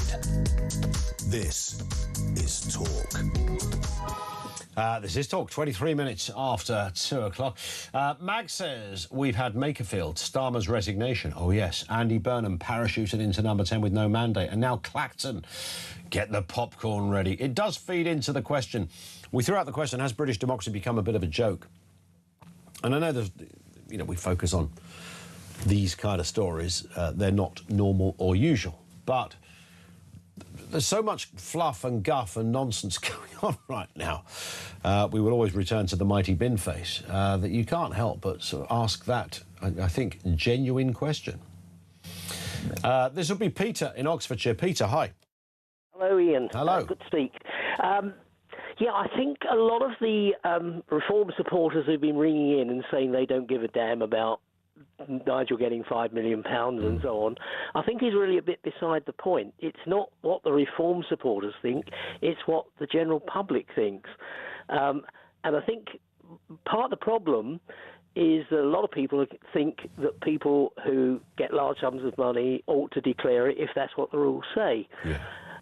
And the question is Nigel going to get any benefit out of this? You see, another argument that can be put against them is that when the Tories defected to reform, they didn't opt for by-elections at that stage. But no, and that's a reasonable, yes, it's a reasonable question. He wants a by-election. Yeah. And I think people don't like being used. I mean, this was the same with Burnham. Burnham actually did exactly the same in Makerfield, although he got away with it. But there's no guarantee that Nigel would. So in the face of it, he's on a loss, really, because if he gets elected with a smaller percentage of what he got before, what's he gained? Because the whole process is going to carry on. He might have done better to have said, look, unless you bring this process forward within the next 2 weeks to clear this up, I will go for a by-election. Use it perhaps as a threat. But what he's done, he's put himself in the position now of having committed himself to it. Everybody else has withdrawn, and he can only lose. He can't gain anything. Just as those who didn't resign when they defected realised that they had nothing to gain, because they would just simply be holding on to the seats that they won. He's in exactly the same position. The difference was that Burnham had something to gain because he wasn't an MP. But Farage is an MP, so what does he gain by it? Well, I suppose this is why he's getting the criticism, because what does he gain? Because he just becomes the MP he was already. Can he really argue that he took on the establishment? Well, not when your nearest rival is a bin. You can't. However, you could counter all of that, Peter, in some respects, by going, look, the headlines will be he won. He won a by-election and he won bigger than he won before. So the people that are ultimately matter to Nigel Farage are his own constituents. They've backed him. They're not worried about whether he filled out the right form for the Standards Committee. They back him, and that's good enough for him. Yeah, but a lot of people don't like being used in by-elections. So if the poll goes down and he gets a smaller percentage than he got in the general election, is that an advantage? And he's got to run again. And what happens if he runs a third election? Do people then feel they've been forced to have two elections at a cost of $350,000 each? And that they're being used. You know, I think, but personally my own view is that you should only have by-elections if people die or for some reason or another are unable to carry on.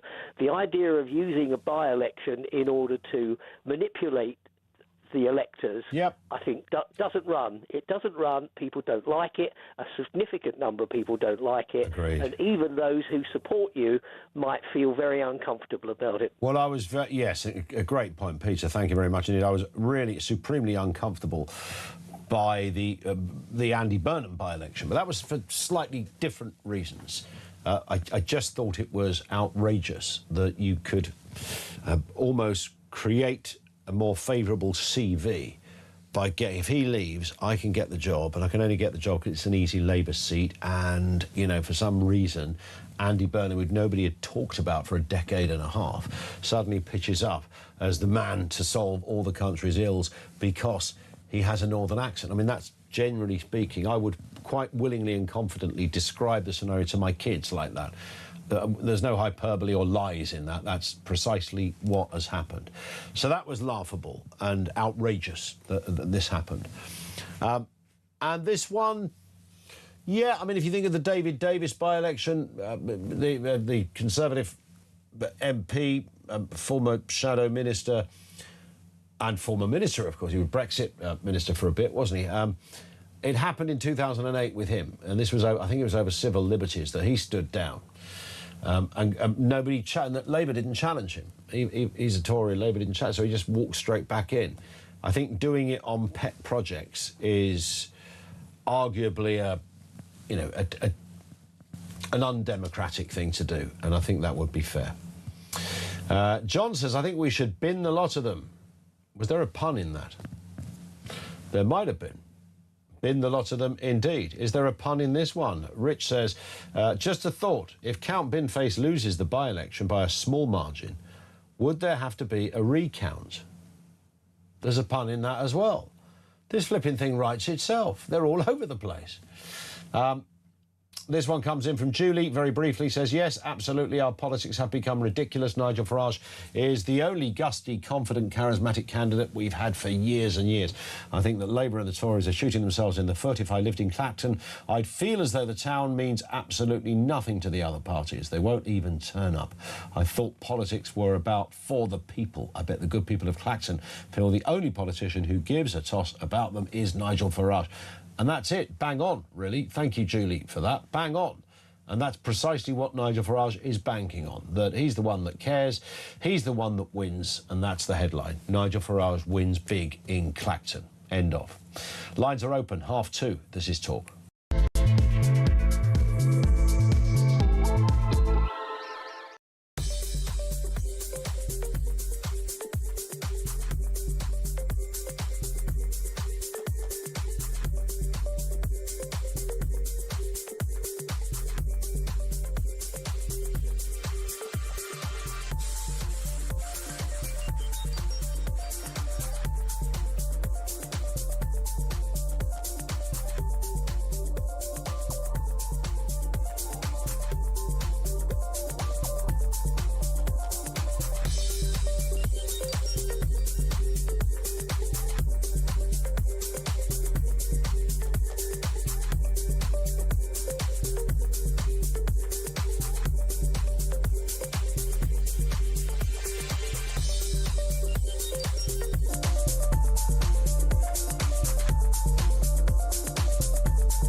across the UK. On DAB+, on YouTube, on your mobile, and on your side. This is Talk. Oh. Lots of comment coming through. This one from Paul, who says, Count Binface is the only person with the balls to stand against Nigel Farage. Labour, Lib Dems and Conservative leaders have been humiliated by a man in a bin. Yeah. Again, that's exactly how it might be. This is from John in Bristol. I think we should bin the lot of them, call an election start again. Did I read that one already? I think I might have done. There's so many coming in. Let's look at this story. I mentioned this right at the top of the programme. Quite extraordinary. The tens of millions of pounds that are being spent on revamping toilets and changing rooms under new single-sex space guidance quietly passed through Parliament. Meanwhile, schools can now keep it secret from parents if their child is questioning their gender. Let's speak to Stephanie Davis-Arai, founder and director of Transgender Trend. Stephanie, nice to have you with us. I mean, apparently it's going to cost 703 million quid to change some signs. I'm in the wrong business. That is so ridiculous, isn't it? You know, the fact is, do you remember the days when we used to have men's and women's toilets? Yes. That hasn't changed. It literally is changing the signs back. And what a lot of service providers did was just change the signs on the doors. And actually, typically, they would keep the men's toilet as just for men, and they would allow anybody into the women's toilet. That would become gender neutral. Anyway, they'll have to change the signs back. That's it. And in doing so, £703 million slides out of the exchequer I mean, I think you can go down to B&Q and buy those signs and get them off Amazon and just stick them on the door, can't you? It's another way that people are trying to say this is a really, you know, strange and different thing we're doing here, getting toilets back to being for men and for women. It always used to be the case, nobody questioned it, and it's that way for a reason, to protect both men's and women's privacy and dignity, and to protect women and girls' safety. It's always been that way. It only changed because the trans activist organisations pushed for that change and told businesses and companies that they had to do it. So we go back to how it was, and you know, there's nobody who has to be, you know, most places also have an accessible toilet. You could put in another accessible toilet, perhaps, if you know, I don't like to say the disabled toilet can be used by other people. I know that disabled people, you know, if they face a queue or somebody in there when they desperately need it, that creates a real problem. So, but, you know, if you're a big company or you've got a place, you can usually find another space where you could put in an individual toilet, but that's going to be quite rare. The main places I think that are going to have a problem is the schools that have thought they could get away with putting in these gender neutral toilets that are open plan with shared washing facilities, even if they have a row down one side for girls and the other side for boys. It actually has to be toilets, you know, the school building regulations say it has to be a separate toilets and washing facilities. This is the kind of ridiculous thing where you get these kind of mixed sex toilets in schools with the tampons available in the boys' toilets, you know, all that sort of thing. Yeah. Well, that was, you know, the schools that went ahead and built these new gender neutral facilities thinking that they were getting away with it.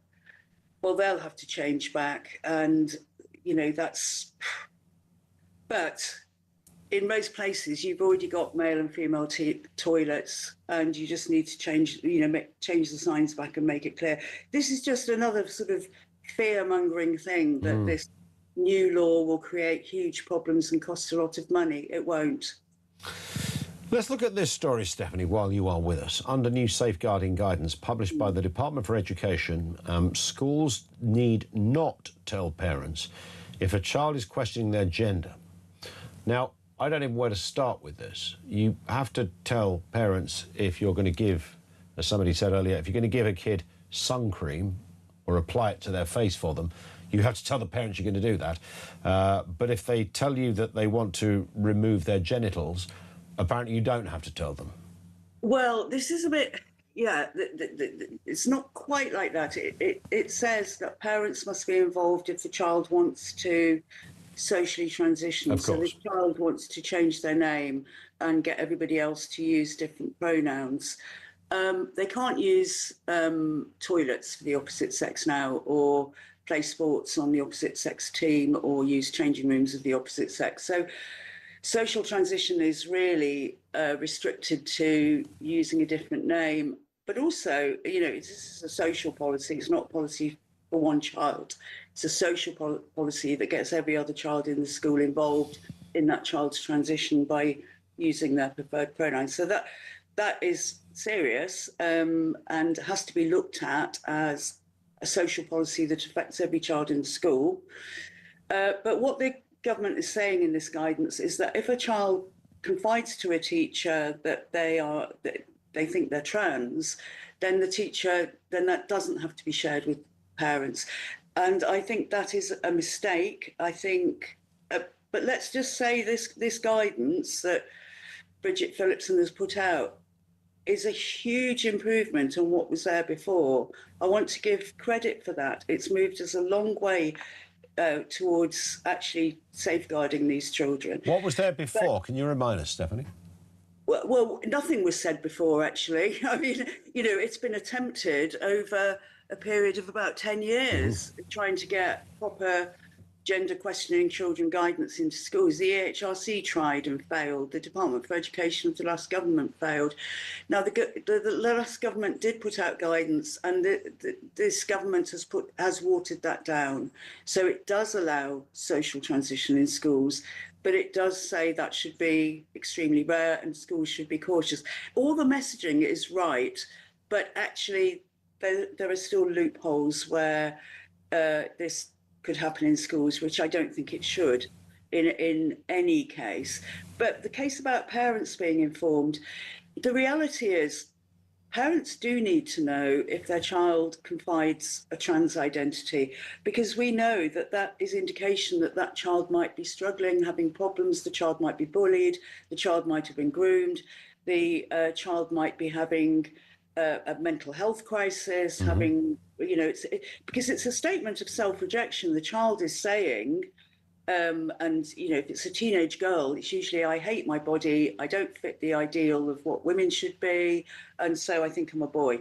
You know, there are reasons for children adopting you know, they might be autistic and you know, have a lot of, you know, be bullied and be very unpopular and want to find a way of becoming popular. So there are loads of reasons, and parents need to know right from the start, because parents have the you know, responsibility for the well-being and safeguarding of their own child. And you can't, you know, you can't say, well, as long as the child's not asking for social transition, it's fine.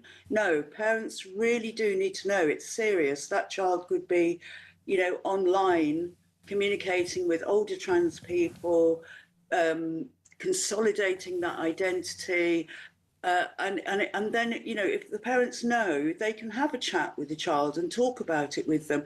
So you're taking away the parental responsibility if you don't tell parents. But it sets up a kind of, well, it's, you know, it's a secret between an adult and a child, you know, that the teacher and the child will keep that secret from your parents. And already these kids are getting this really strong message from trans activists saying, if your parents don't unquestionably affirm you as transgender, they're your enemy, they're evil bigots. And so children, you know, we need to do everything we can to keep that parent-child relationship and give parents the chance of talking to their own children about this subject.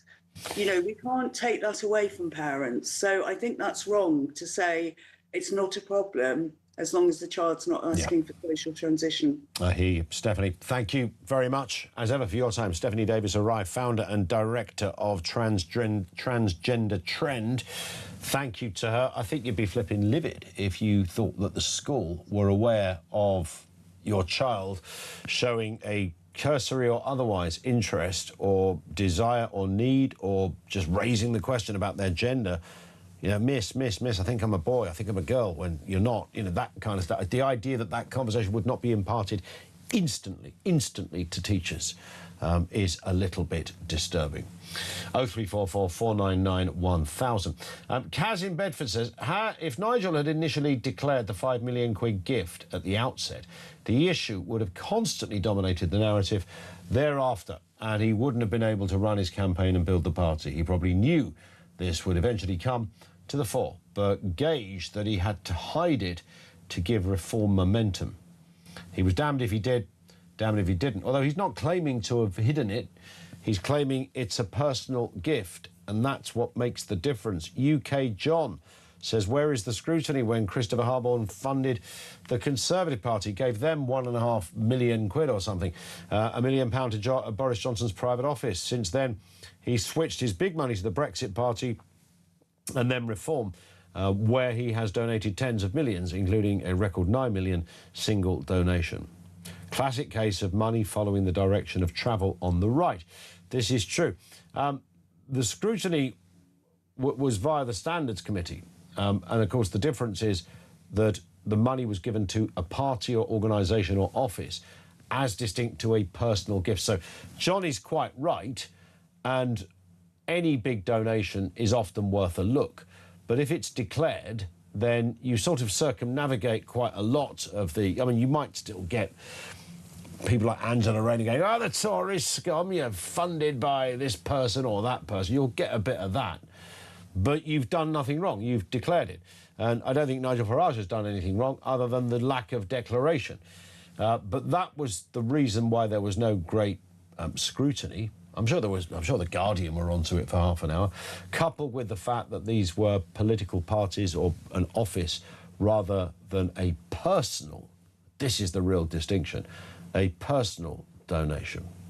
0344 499 1000. Now, a reminder that the World Cup, fully up and running, in fact, only a couple of weeks' time, it'll be over when England walk away victorious with the World Cup in their hand. Is that likely to happen? Well, Sam, our technical operator today, predicted we were going to be knocked out at the group stages. So I'm taking no footballing projections on this particular one from Sam. But we will see. We've got a tricky match. I think Saturday is the trickiest match. So they're all tricky, aren't they, really, frankly? Mexico, that was the trickiest match. We will see with interest, but could it... I don't like saying coming home. Could it happen? Yes, it could. Could we also win Wimbledon? Yeah, possibly. Difficult, but possible. Anyway, World Cup up and running now. To mark this huge month of football here on Talk, we'll give you the chance to win a bag.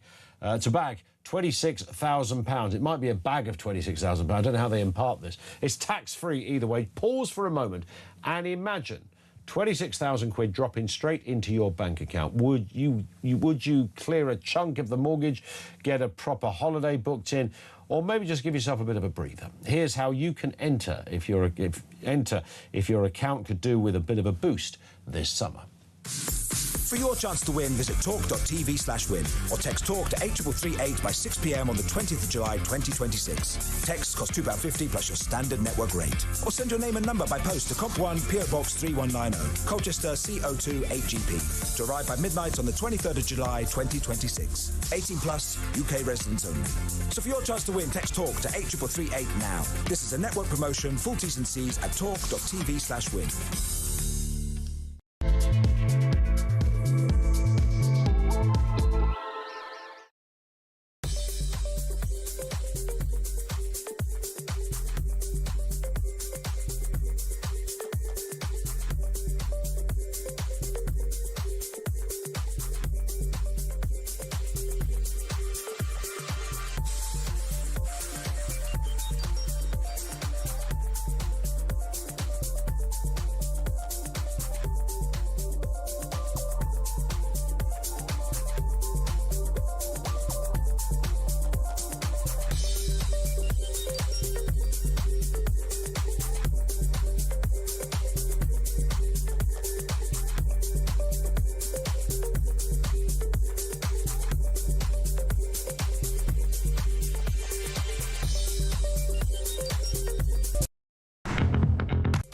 And I've decided today I will resign as a Member of Parliament for Clacton-on-Sea, thereby forcing a by-election, which should happen, I hope, in short order. No, I've decided that the people of Clacton should be the judges of my actions. This will be a people versus the establishment by-election.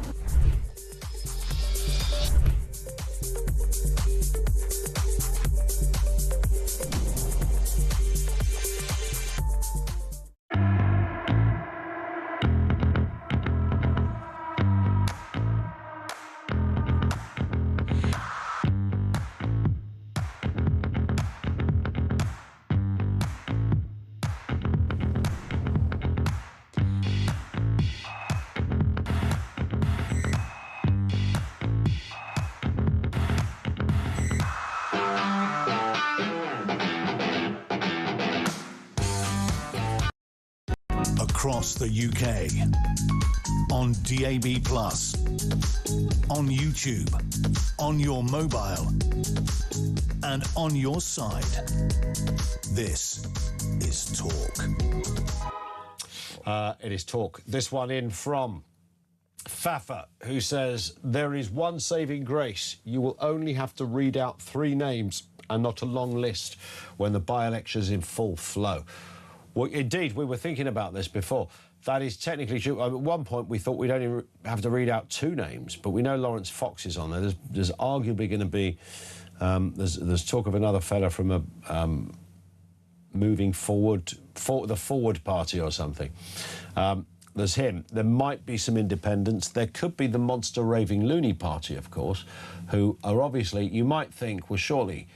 Count Binface and the Monster Raving Loony Party, surely they are, you know, if it was a Hanna-Barbera cartoon, I'm telling you, they would be, they'd meet at some point, wouldn't they? They'd be round, they'd be the distant cousins that would come round to dinner.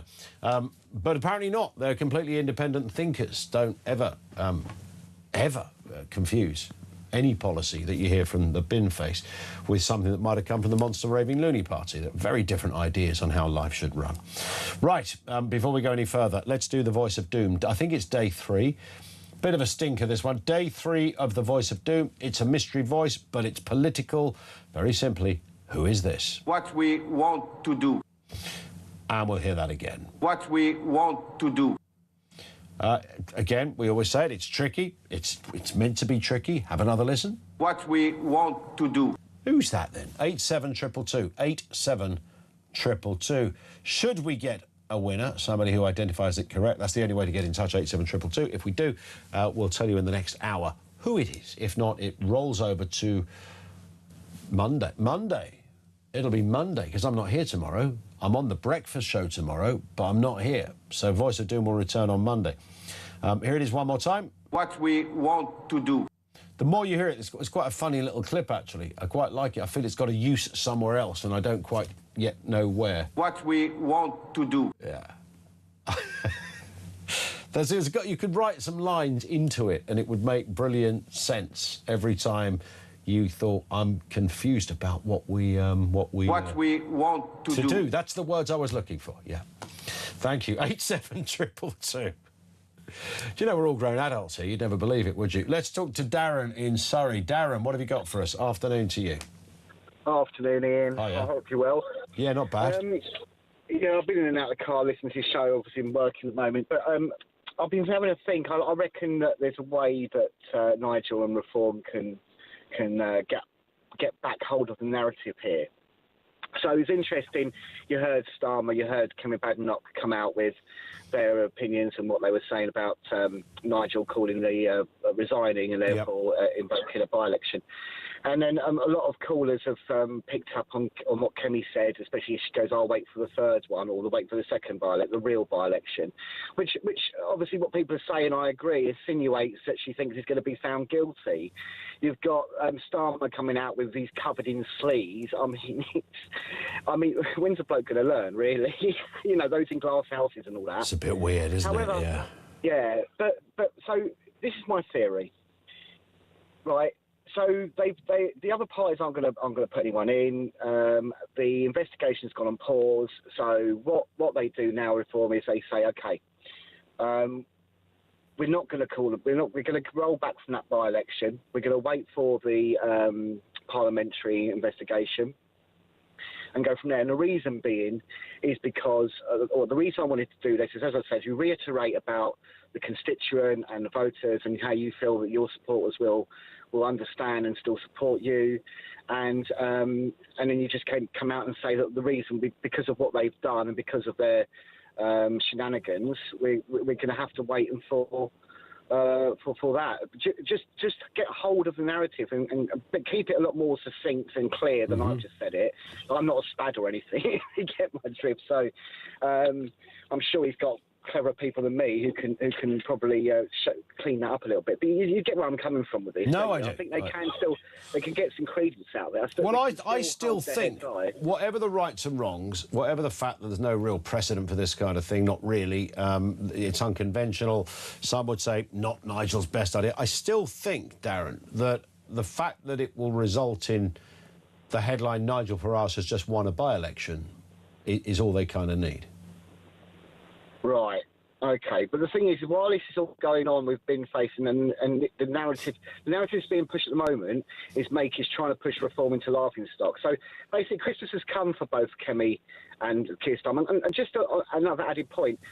I'm what you lot call a floating voter. I don't believe that a political party should be like a football team, as I think I said to you before. And I was becoming a lot more. I was always wanting Kemi to win the leadership election in the Tory party, and I was becoming a lot more impressed with her. And I was probably thinking, well, you know, I might not be Reform. I could actually go back with the Tories, but she's done it for me now. I won't touch her with a barge pole. Because of this move. Yeah, no, because of what she said and how she said it. And I just thought, from her part, look, there's obviously a left and right situation going on, okay? And I know the Tories have been very sort of people like Lib Dem light, centre left, that sort of thing. Over the years is what we can accuse them of. However, I was thinking that Kemi was actually was coming up with things and saying things that she's going to get a hold of the country and do something. But I just feel that the way she's got is it's almost playground. And there was no need for it. She'd have been better off shutting up, not saying, let Starmer and that complete wally of the Dems say their crap, because that's all he'll do. Well, let's have a listen. You've raised the point, Darren. Let's have a listen to what Kemi Badenoch said. Nigel Farage is having a hissy fit because the first time he's actually having to deal with some real scrutiny. We will be standing a candidate in the real by-election because no one is above Parliament. What this by-election is a gimmick. This is him wanting to make everything about himself rather than his offer to the country. So was it that, Darren? Yeah, it was that, because I'll tell you why, and when she starts with hissy fit and then she carries on. Yeah. But let's have it right. He laid out what he's gone through with regards to protesters shaking the car, getting barraged. I mean, the milkshakes, it could have been anything, rocks, all sorts. And the amount of deference. I'm sure that he's getting a lot more, and all the politicians go, oh, we all get it. I'm sure, yeah, you get the odd tweet go off, like, oh, I wish you were dead, that sort of thing.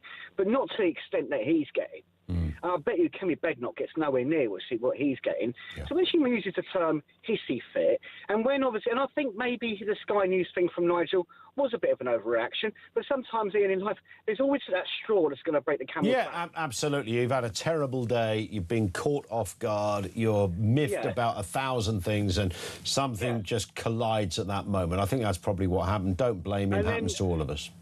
And then they want to and then once you've done it, you have to just power through with it, don't you? You know? You do. So I'm wondering if there is a chance now, even though I think the longer it goes on, there won't be. And we'll just wonder, and I get what you're saying, Ian, about, you know, the end result will be he's won a by-election. But don't forget, we've got all of that, and this is helping Andy Burnham no end. Because, again, no one asks Andy about anything, really. He's talking about, I mean, oh, God, I don't even want to think about what he's going about, this Parliament in the North and all this. We are skint, and we need proper things done, and I don't know, he thinks that we all got to love each other, and have hope in our hearts, because what, he's going to tax us all based on the price of our house. Indeed. I mean, can you believe that? That's going to be a beauty, isn't it? Listen, Darren, you've been great. Thank you. Great food for thought from Darren in Surrey. John says, Oi, Collins, you could have read out all of my message. I guess that drink is off the table.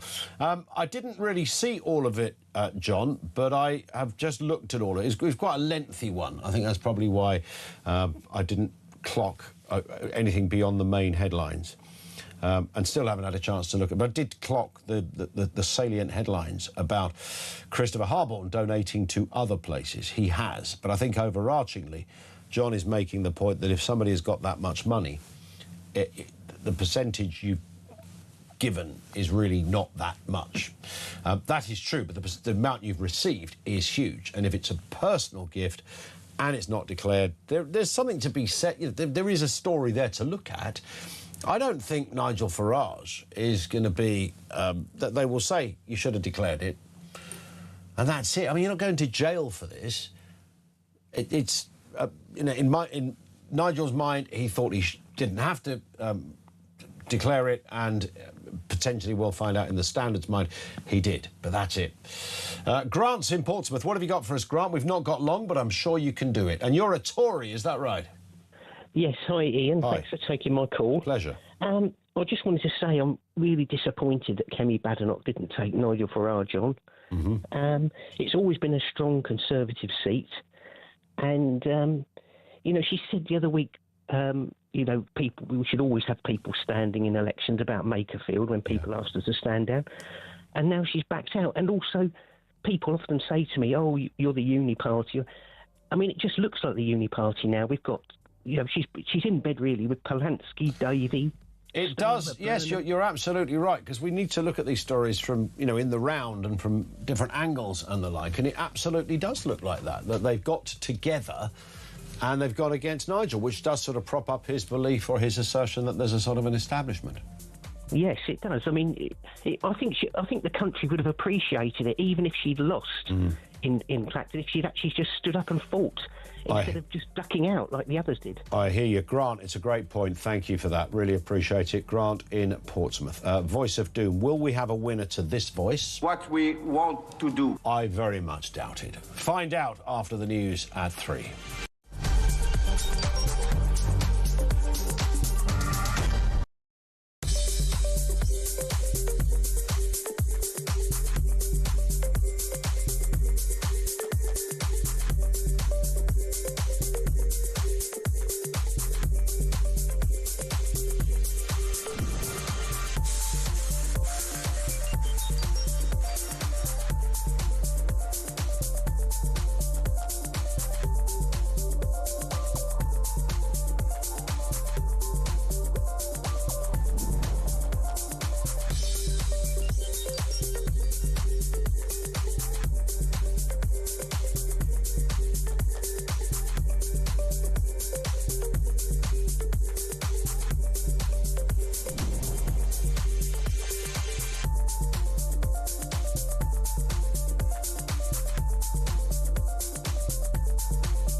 across the UK.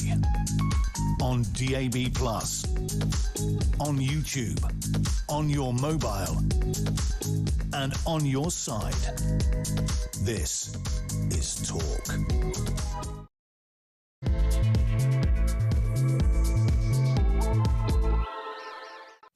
Coming up on 3 minutes after 3 o'clock.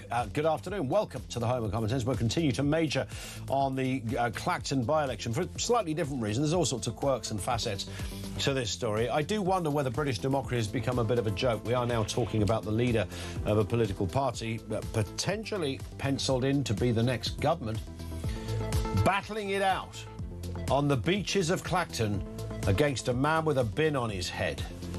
Where does that leave us as a democratic system? Thoughts on that? Some would say brilliant. That is exactly what a democratic system should be. It doesn't matter what he's got going on. Also, the Home Secretary is moving to close that legal loophole that has kept the grooming gang ringleader Shabir Ahmed in Britain. Pakistan, however, is going, well, we're not coming over here unless you can give us some people to come back that are of interest to us. They're going to be very, very wary about doing that when it comes to political dissidents. And nearly 13,000 toilets and 5,500 changing rooms across Britain will need revamping to comply with new single-sex space guidance following last year's Supreme Court ruling. The cost of that, it's £703 million. 703 million quid to change some signs on the toilet doors. That's what they're asking for. You can just buy some stickers, surely. It's ladies, it's men, women, ladies, gents, isn't it? It's usually that, a combination of that. You go to some pubs and they try to do something imaginative, like peacocks and budgies or something. And you think, you don't need to do that. There's one or two that give it a go with a vague bit of humour, but £703 million is the cost. So let's have a look at this, by the way. Sir Stephen Timms has been Social Security Minister, of course, has been out looking at the data. We've talked about this a number of times. The government's own review has found that PIP, personal independence payments, is not fit for purpose. It's not working as intended. Costs are set to hit £41 billion by the end of the decade, and public support for the welfare state is crumbling as a result. Let's get a word on this from Lana Hempsell, founder of the Welfare Information Network. Lana, good afternoon to you. Nice to have you with us. I mean, I've got to say, Information Network is about, we need as much information as we can get. This is all over the show, isn't it? I mean, one of the problems governments have is being unable to impart what's going on. We see story after story. You'd have followed it because of what you do with the Information Network. PIP, who's claiming it, who can claim it, the cost, the rising cost. Broadly speaking, however, what do you make of Stephen Timms' first assessment that it's not fit for purpose? Well, we'll find that 326 days into the Timms review, what have we come up with? Nothing. Actually nothing. Let's remind ourselves why the Timms review was put in place. It came after a massive backbench rebellion where Labour MPs were categorically adamant that they were not going to support the review. And the reforms, let's be fair, were actually really rubbish and they needed to be kicked into touch, hence the Timms review. But as I said, 326 days later, what have we got? All we have is an assessment of how difficult it is for the applicants and the user experience, but nothing about the financial burden and what the cost of the personal independence payments is. As you said, it's coming up with £41 billion, and it's too much. Yeah. Well, in fact, on that point, Stephen Timms said, my view of the current level of spending is not a great concern.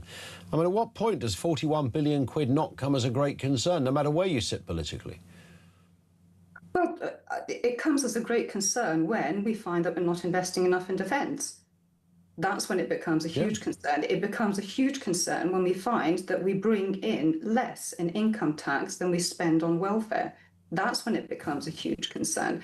And I think that level of unfairness is actually driving division into our society, where people know, they know full well that the welfare system isn't fair, that the eligibility criteria is drawn far too widely, and there are people who are out there with full-time work, trying their hardest to bring in money, who just feel that they're being taken for a ride.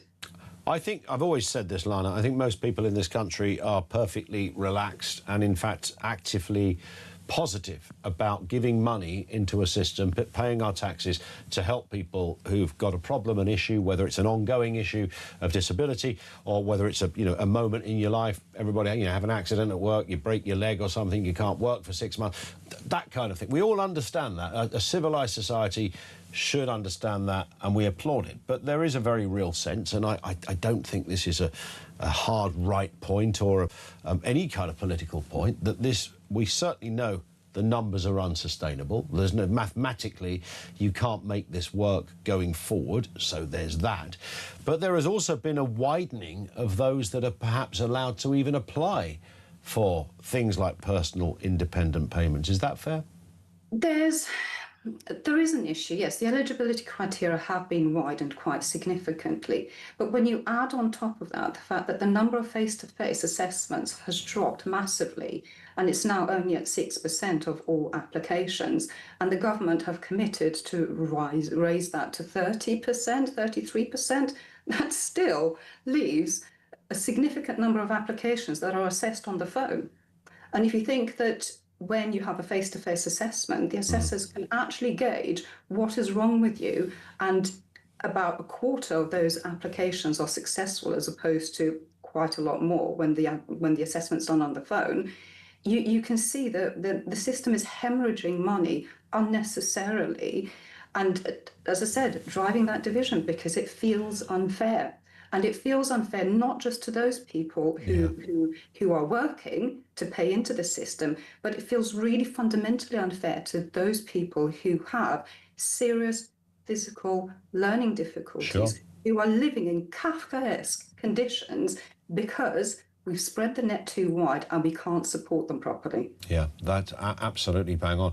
And of course, when Keir Starmer did try to have a look at the finances, and this was the $5 billion per quid, in fact, it wasn't even cuts, as you remember, it was just the increase in the growth, I think, or something. It was $5 billion quid. It was, in the grander scale, it was just a way to at least be seen to address it. His backbenchers went absolutely nuts and went, no, you can't do that, and it was all forgotten. It was, and this all comes from, Labour came into power without a plan. And now we're coasting along, it's saying, repeating what they should have actually worked out while they were in opposition, and they're only just figuring it out. Andy Burnham says he's not squeamish about it cutting his cloth, but is he really? Because, it's quite clear that Alan Milburn, Stephen Timms are playing to a new gallery with the findings of their reports. What's your hope, Lana? Just give us an assessment of where you think, bearing in mind that this word unsustainable keeps coming up, whether we're talking about PIP or the wider welfare bill. We all know that. Anyone with a brain can see that. It's quite clear that something would have to be done somewhere. Don't know quite what they do. Where do you think we'll be in a year's time with the welfare bill? Do you know what my hope is? My hope is that we have a general election after Andy Burnham gets in and Kemi and the Conservatives get back in with a plan to reform the welfare system properly, because I know for an absolute fact that Helen Whately is working on a definite plan to reform PIP. Yes, and they are able to show their workings out, we understand it, on this, which of course is all we ask for as voters. Lana, thank you for your time, really appreciate that. Lana Hempsall, founder of the Welfare Information Network.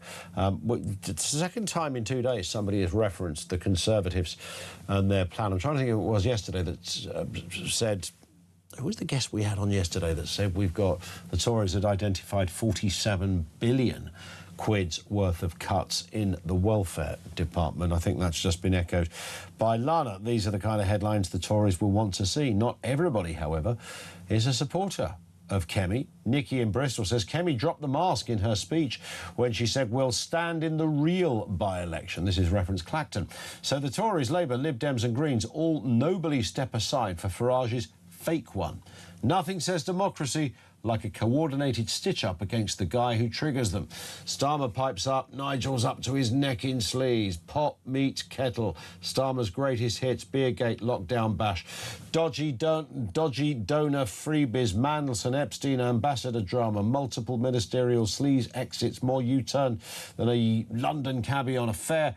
People versus the establishment by-election incoming. Past the popcorn, says Nikki. Beautifully put together, Nikki. Thank you.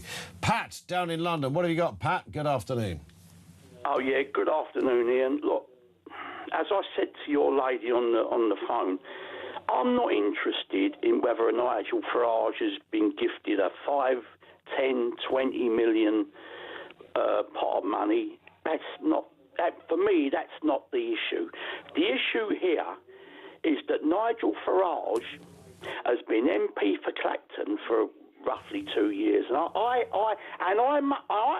like to be stood corrected if you or maybe a caller can come on and tell me one thing that Nigel Farage has done for anybody or any business or any, like, clearing up drugs or clearing up crime of a night or whatever, or making the beach a nicer place, or maybe a little old lady suffering from antisocial behaviour.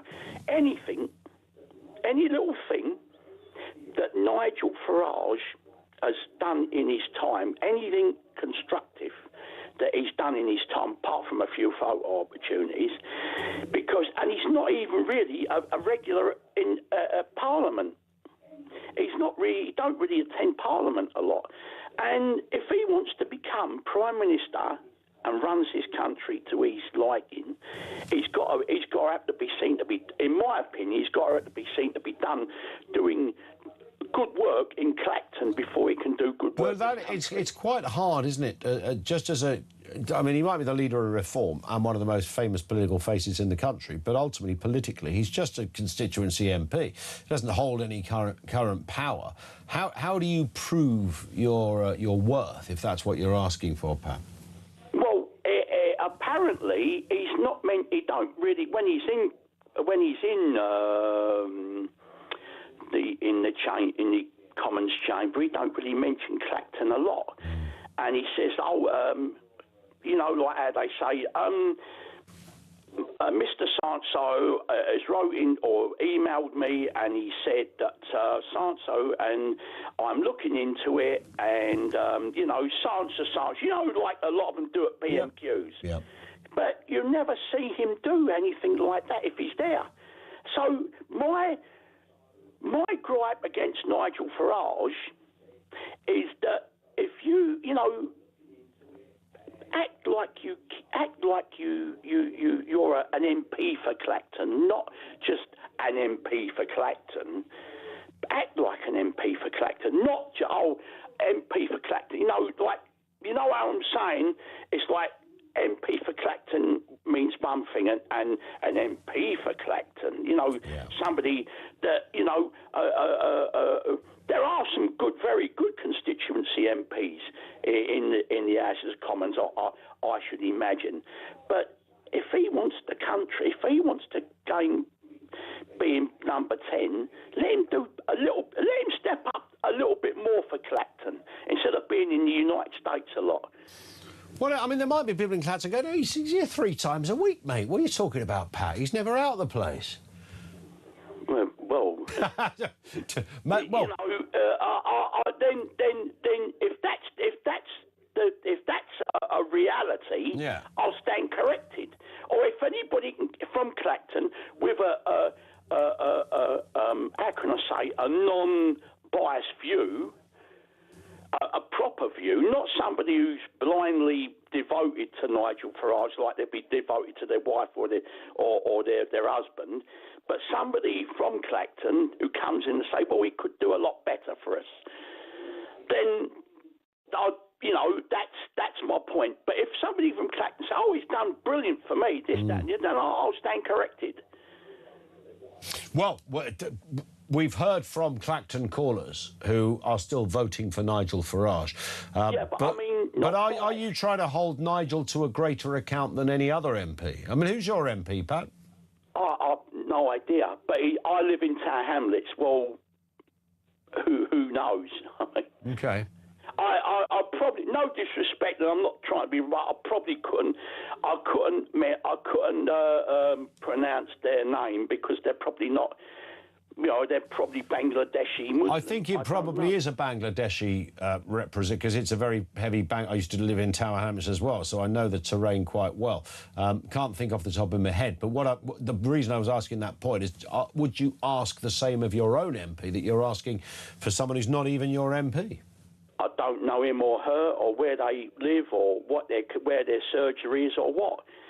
I mean, nobody at voting time. No, they put flyers, but they don't come and knock on my door and say, "Can I count on your vote? My name's Mr. So-and-so. My name's Miss So-and-so." And hold a discussion. They just put a flyer through your door. Yeah. Well, that's always invariably the problem, isn't it, with democracy? How far do you want to get close to it? How close would you like to be? Listen, Pat, I've got to run, but great call. Thank you very much indeed for that. Chris says, in 2019, the Tories got 72% of the Clacton vote. What a slap in the face for would-be Tory voters in Clacton and also their party volunteers. The CCHQ has refused to let them stand a candidate, says Chris. I think Chris is arguing they should be standing. I mean, I get both points here. I understand why not just Kemi, but Keir and others have gone, well, no, we're not just going to... You know, every time an MP goes, oh, I've got the hump about this, I'm going to go and have a vote. I can see why that might be troubling to some. What you're essentially doing is, if you're the Tories and Labour and Lib Dems, Greens, whatever, you are playing into a choreographed, performative idea from an opposition MP, Nigel Farage. He wants to shore up his credentials or his authenticity. So this is what he's going to do. So is that what we do all the time? If you've got an MP somewhere else who goes, I don't think, somebody has said recently that my constituents don't really like me very much. Well, I'm going to put that to the test. I'm going to have a by-election. So I know there is a line, but again, simultaneously, I understand why it's completely possible that many people will see it as a kind of slap in the face for some of their voters. Shall we do Voice of Doom here? I think we should do Voice of Doom. It's day 3. I think we're in for a long haul on this one. This is going to go on for weeks. Let's have a listen to the voice. What we want to do. These are some of the guesses. Nelson Mandela, get in the bin. Desmond Tutu, no. Jean-Claude Juncker, no. Ted Rogers, no. George Galloway, Boutros Ghali, no. Windsor Davis, lovely boy, no.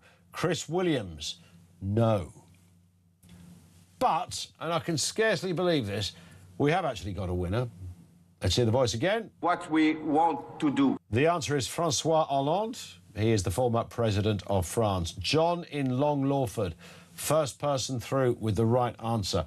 In my head, you're probably going, Francois Hollande. I remember Chirac, I remember Sarkozy, I remember, obviously, Macron. Francois Hollande was just the one before Macron. It's that recent. It's crazy. 2017, he was still the president of... I remember him. He was a bit of a mad socialist. Curious fella. Didn't really have the kind of verve that some of his others had before him.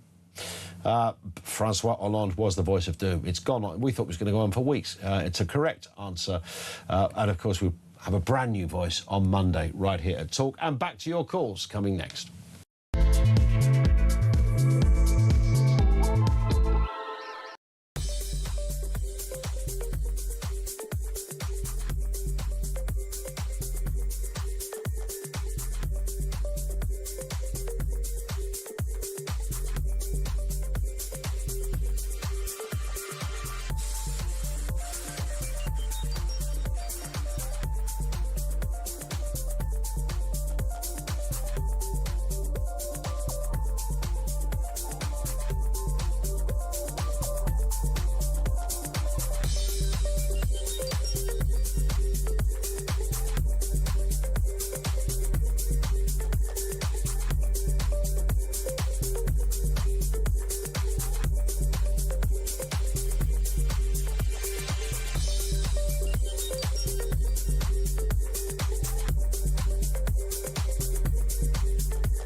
And I've decided today I will resign as a Member of Parliament for Clacton-on-Sea, thereby forcing a by-election, which should happen, I hope, in short order. No, I've decided that the people of Clacton should be the judges of my actions.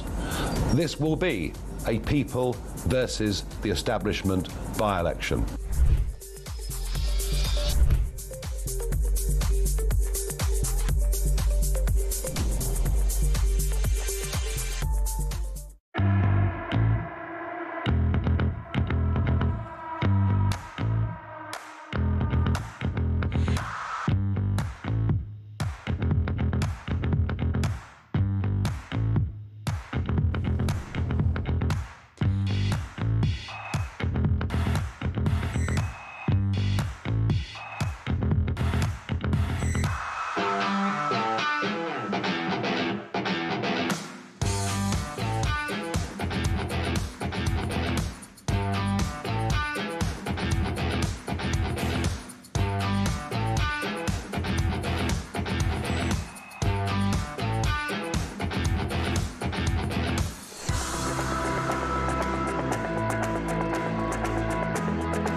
Across the UK, on DAB+, on YouTube, on your mobile, and on your side. This is Talk. This is Talk. 0344 499 1000. Let's just put me bits of little headphone stuff on, do that little flick around your neck, slightly camp flick. It's the only way to do it. I've tried many other ways. There isn't any. If there was, I would do it. This is from Mark in Norfolk. So the parties standing should be ashamed. Not standing. Absolute cowardice, a lack of belief in their own policies from parties that actually tried to rob over 4 million people of the vote in May. Says Mark. Thank you for that. Let's go to Daniel in Epsom. Where are you going with this one, Dan? Afternoon to you. Afternoon, Ian. You caught me on a school run, mate. I called you about 4 hours ago, and now you caught me on a school run. I know the feeling. I know it well. What are your thoughts on this? Well, look, I love Nigel. I mean, I'd run through brick walls for him, you know. Mm-hmm. But I think if I was him, I'd just cancel it. I'd just say, I'd renege on it and just say, look, let's cancel it. I mean, if no one's playing along, I just can't see the actual point of it. I back him 100%, and I think reform are the best vehicle to get the change we need and stop the decline and degradation in Britain today. I think more importantly, what I think the most important thing needs to happen is that I think it's time now. Rupert Lowe's been on with Joe Rogan. I don't know if you saw it overnight, Ian. I've seen clips of it. I've seen the whole thing, and I think it's time that Rupert and Ben Habib and Nigel get together for the betterment of the British majority. I just think I might even think of selling my business and moving abroad. I don't know where, but it's just that things are so bad at the moment, and they were obviously going to be bad under a Labour government, but things are just going to get worse and worse. No one's going to do anything about illegal immigration. No one's going to do anything about legal immigration. Law and order is going to continue to decline. We're going to see more rapes and murders from people that shouldn't be here. This country is going to continue to decline unless we get a government in tough enough to do the things that we need them to do. Correct. And I just think more importantly than whether Nigel runs in the local by-election or not, I think what we need to see is the people getting together for the betterment of the British people, doing the right thing for the British majority and also for the future of our country. This is not about whether you like someone or not, or whether you get on with someone or not, or they've said something to you. We're talking about the future of Britain here, Ian. Yes, we are. You're absolutely right. This is not like it's not Britain's Got Talent, where there's a little moment of, this is literally what we're going to look like in the decades ahead, what the country will look like for our children and, of course, their kids. Yeah, well, I'm like you. I'm a family man. I've got 3 kids of my own. I've just picked one of them up from school. And I look at their current trajectory and the way the country's going, and it's frightening. I mean, I look at the news every day. There's another rape by an illegal or a murder. Someone's been murdered with a screwdriver, or, you know, it's shocking. And it's even here. I mean, I spent a load of money on a house to get away from it, and it's around me now. It's here now. And I just think we need to draw a line in the sand, and we need to ask Rupert, Ben, Nigel, Zia to just say, look, this isn't actually about you. It's about the betterment of Britain and the betterment of Britain. How do you... I mean, I know you know, we've talked about this a load of times, Dan, and I get it. But when you realise that these people hate each other, not just, you know, aren't keen on each other, hate each other, how do you get someone to park that? I'll tell you how you park it. You have a conversation in which that you how you sort of park it is that you don't it's about priorities, right? It's about the betterment of the entire country and the future that future of Britain that our children are going to receive. Now, your petty squabbles and your arguments, and I reported you to the police. No, you didn't. You said this. No, I didn't. That pales into insignificance when we look at the potential future Britain going down the Swanee. I think this next general election, in my opinion, is the last chance to save the country. I think it's our last chance to save this country. And I can hear, I mean, I see it online all the time, you know, Restore voters and Reform voters, they're both of them are fishing in the same pond for voters. It's, you know, I just think it's our last chance in 2029 or 2028 to save Britain. And if we let petty squabbles get in the way of saving the country, then more fall us, you know. No, I hear it. I can hear the usual exasperation as well. Daniel, thank you for that, mate. Always great to have you on. Well done on completing the school run without any sense of additional sound effects that you might have been on it, because I know how loud and clanky that thing can be. Debbie in Oxfordshire says, I think there is more to the other parties not standing in the by-election than that no one is mentioning. Nigel said it's the constituency's chance, should that be, to put two fingers up to the establishment so people had a chance to send a real message. But the other parties, establishment, have said, oh no, what way are the people going to be allowed that chance? We will tell them what they can do. So by pulling out, they take the opportunity for the public to send a strong message. Love the show. New listener. Only been here for a couple of months. Nice one, Debbie. Really appreciate that. Thank you for getting in touch. It's interesting because you could argue it that way. This is what I said at the beginning. This has got so many strands and different angles to this. You could say it does that. The parties will go, well, why should we just stand? Because Nigel Farage said we have to. That's not OK. And he's in the middle of an investigation. That's not OK. So they've got a point, but it does actually feed, I think, on balance, more positively to Nigel Farage, because he will be seen as the bloke that the others were scared of. And he was right. And who are the others? They're the establishment. Job done for Mr. Farage. Comes back with another majority. 0344 499 1000. It's 3:30. This is Talk.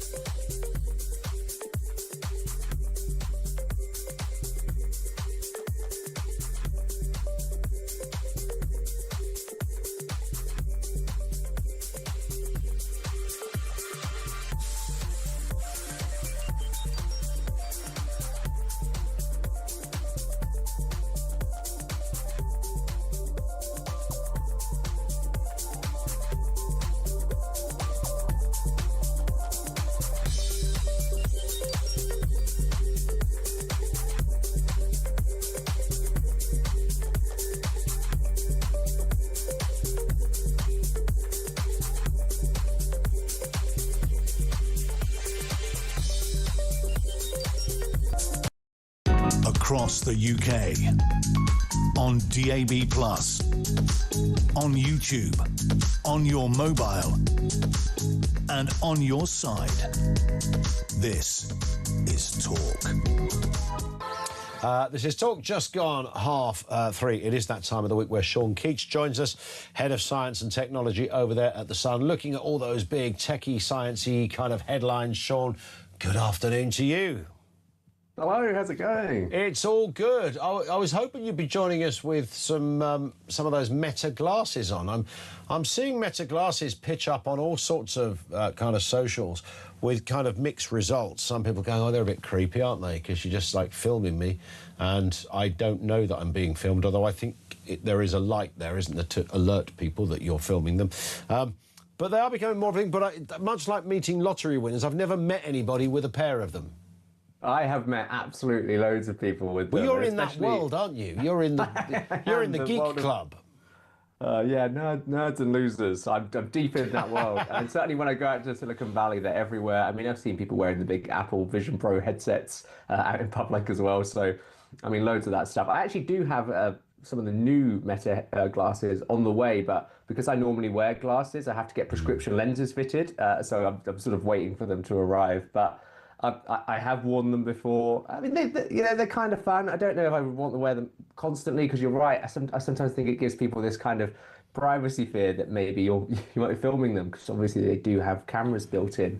And they do have a warning light that sort of indicates when the cameras are on. But people have been quite nefarious and have been coming up with ways of disabling that light or covering the light up, which is causing quite a stir, as you can imagine. When you see people with them, are these the same people that used to... Do you remember there was a period where the only way to really communicate with your phone hands-free was to buy a ridiculously ambitious Bluetooth headset that would sit on your bonce like you were some kind of, I don't know, some extraterrestrial fighter pilot, often with lights and antennas hanging out from it, but people look ridiculous, but they went with it because they felt for some reason it made them look a bit cool. Are these glasses in the same category? Because you just look like a half-wit, wouldn't you?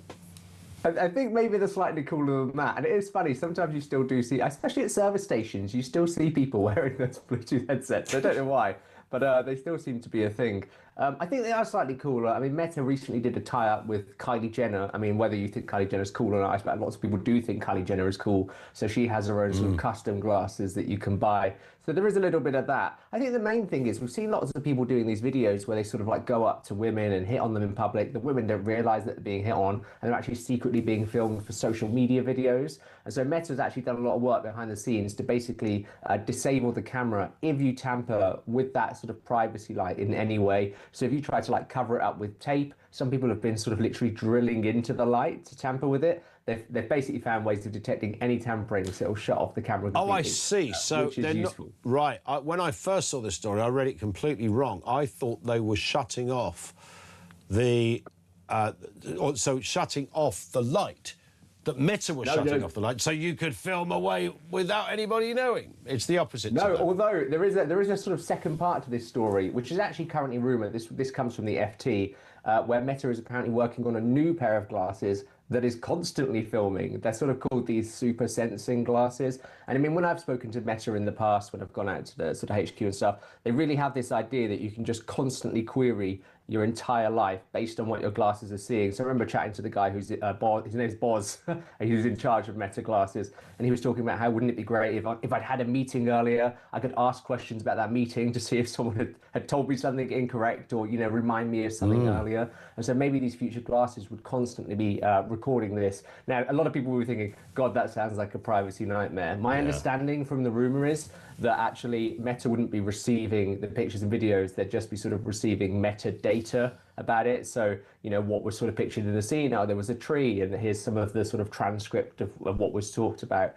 rather than direct data. But I still think a lot of people will be very suspicious of it, and perhaps rightly so, because it does sound quite dystopian sometimes. Well, it really does. And when people buy these things, are they buying them because they already wear glasses and they're just having their own lenses fitted in them, and it just makes sense because when they want to photograph their kid playing or, bad driver in front of them, they can just press or whatever, squeeze your butt cheeks or whatever you have to do to get the right gesture to make it take a picture.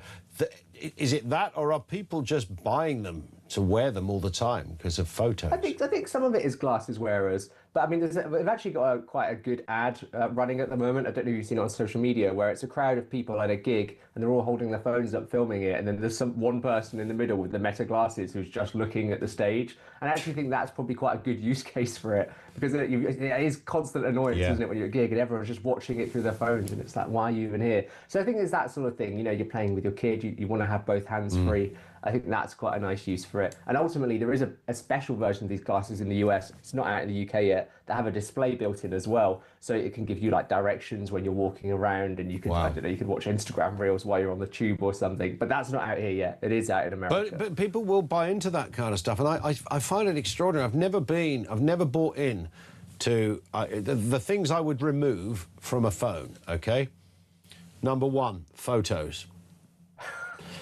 Number two, music. Okay, so that's why I didn't get the job at Spotify or Apple or Meta, because my business plan was slightly not really aligned with this. The photo thing, you know, when we were when you used to go out for a night out, nobody went, right, I've got my wallet, I've got my keys, where's my camera? No one took a camera out with them. The minute it appeared on a phone, everyone went nuts. And I just have no interest in taking photographs of stuff. You know, there's two funny points on that. The first thing I say is, I imagine if you asked a lot of people what feature they'd remove from phones this day, a lot of people would probably say the phone bit of the phone, because I think especially young people, that bit isn't really used. And then also this idea of photos. I mean, you hear often a lot about sort of Gen Z people in nightclubs now.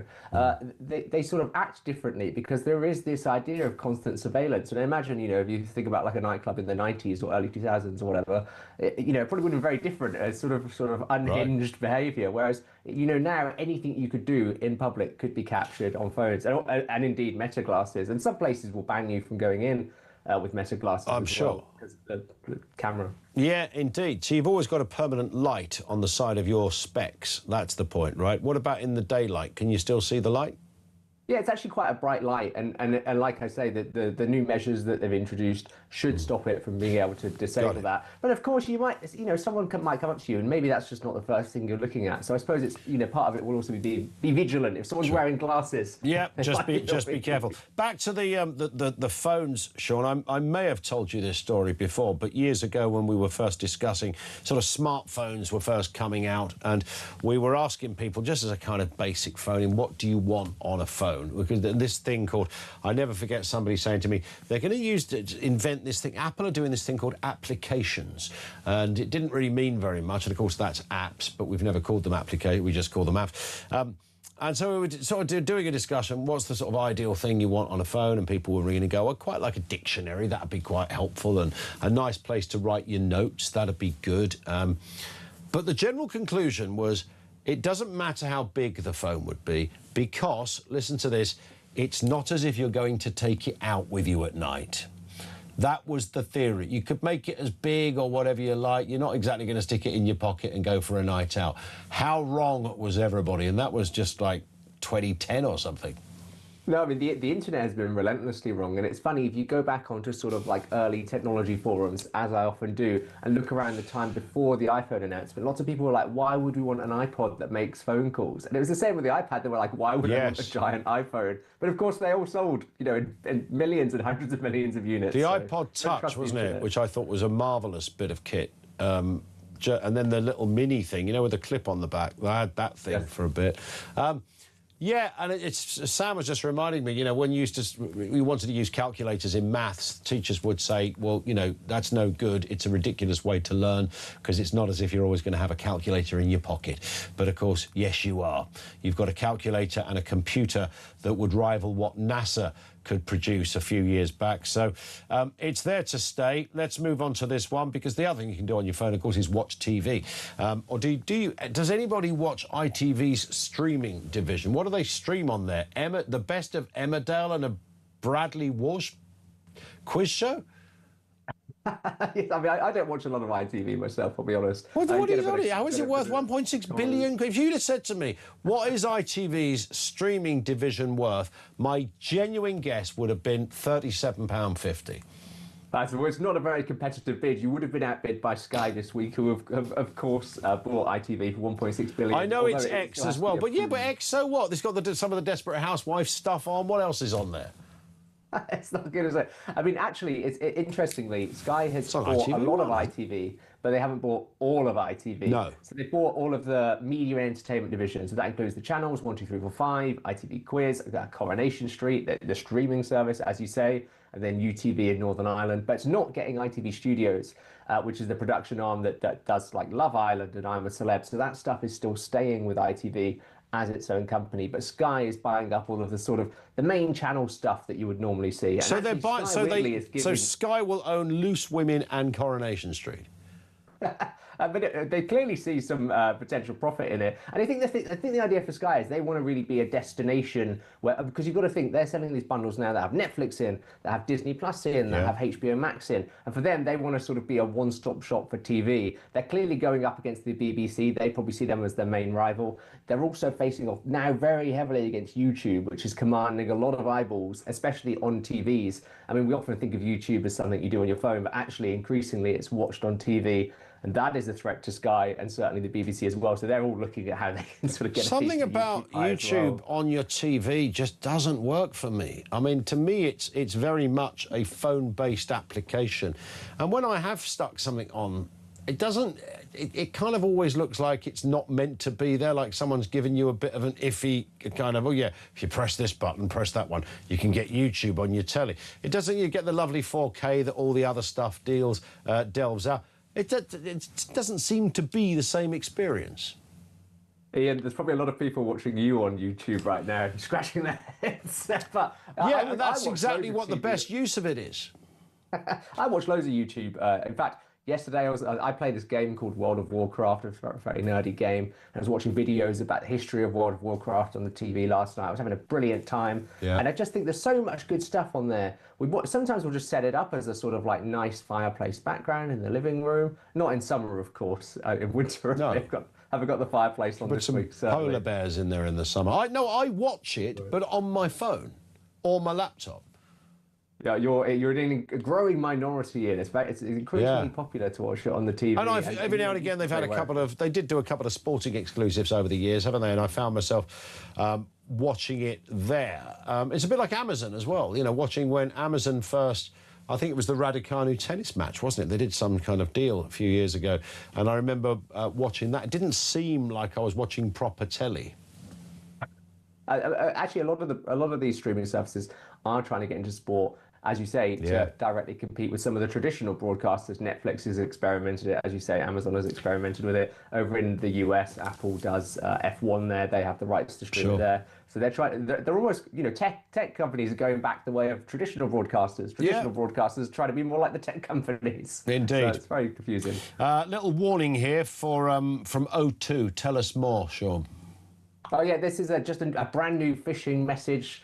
This scam message that might turn up on your phone this week. So it's just something to look out for. Basically, O2 is warning that criminals are messaging you saying that your SIM card is going to become inactive because you haven't signed the T&Cs. And that's quite an interesting way to do it because they're not inherently asking you for money. They're not like, you've got an unpaid bill, put in your credit card information. They're just saying, oh, you just haven't accepted these terms and conditions. It takes you through to a fake O2 website, fairly convincing. Then they steal your details. Maybe they try and take over your number, make purchases, maybe use your account to scam your friends and family. So just watch out for it. I mean, you know, it's the same old rules. If something comes out of the blue suspicious, asking for your information, just ignore it because 9 times out of 10, it's a fake. And if you are unsure, just contact the company directly. If you get a message for asking for info from your service provider, call them up directly, not using the info in the text.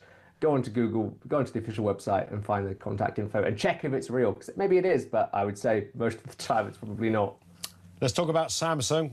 The foldable phone, again, one of those great bits of technological advancement that nobody anywhere ever asked for. But it's out, a new one. Yeah, so it's nearly out. They're going to announce. They've announced the announcement. So on July 22nd, they're going to fully reveal it. They've done a little teaser of what it's going to look like. Yeah. It's a little bit squatter. which is interesting because that is almost exactly identical to how people think the new Apple foldable phone is going to look. Now, Apple hasn't announced this. Apple hasn't said anything official about this phone, but all the analysts have been speaking to supply chains. Apparently, Apple has ordered 10 million of these foldable phones. Apparently, it's going to launch in September, probably go on sale within a month. The experts are estimating that it's going to cost somewhere between $1,800 and $2,500. It's probably roughly equivalent in pounds too. So there's a lot of money. Samsung's foldable phones have usually been about the $2,000 mark, so it probably makes sense. I think you're not going to find a lot of... I mean, I assume they've worked it out that they can flog 10 million of these. I think a lot of people are going to struggle to want to fork out $2,000 plus on a smartphone, especially when you get very good smartphones now, 500-600 quid. You can get fairly performative smartphones. Do you think, because there's the Apple launch, the annual launch in September, do you think it's likely that's where we're going to see it then? Everything is pointing to yes, and the rumour is that it's going to be called the iPhone Ultra. And actually, this year is meant to be a weird one because normally at Apple events in September, you get the base phone, which would be, say, like the iPhone 17 last year, and then you get a Pro version, so the iPhone 17 Pro. This year, apparently, we're not going to get a base version. We're just going to get the iPhone 18 Pro and this foldable phone, and then maybe we'll get the base version early next year. And I think it might be an effort to try and stop the phones from cannibalizing each other, but it'd be interesting to see what's happening, because also we're nearly 20 years on from the first iPhone, so I think they are looking to shake things up a little bit. Yeah.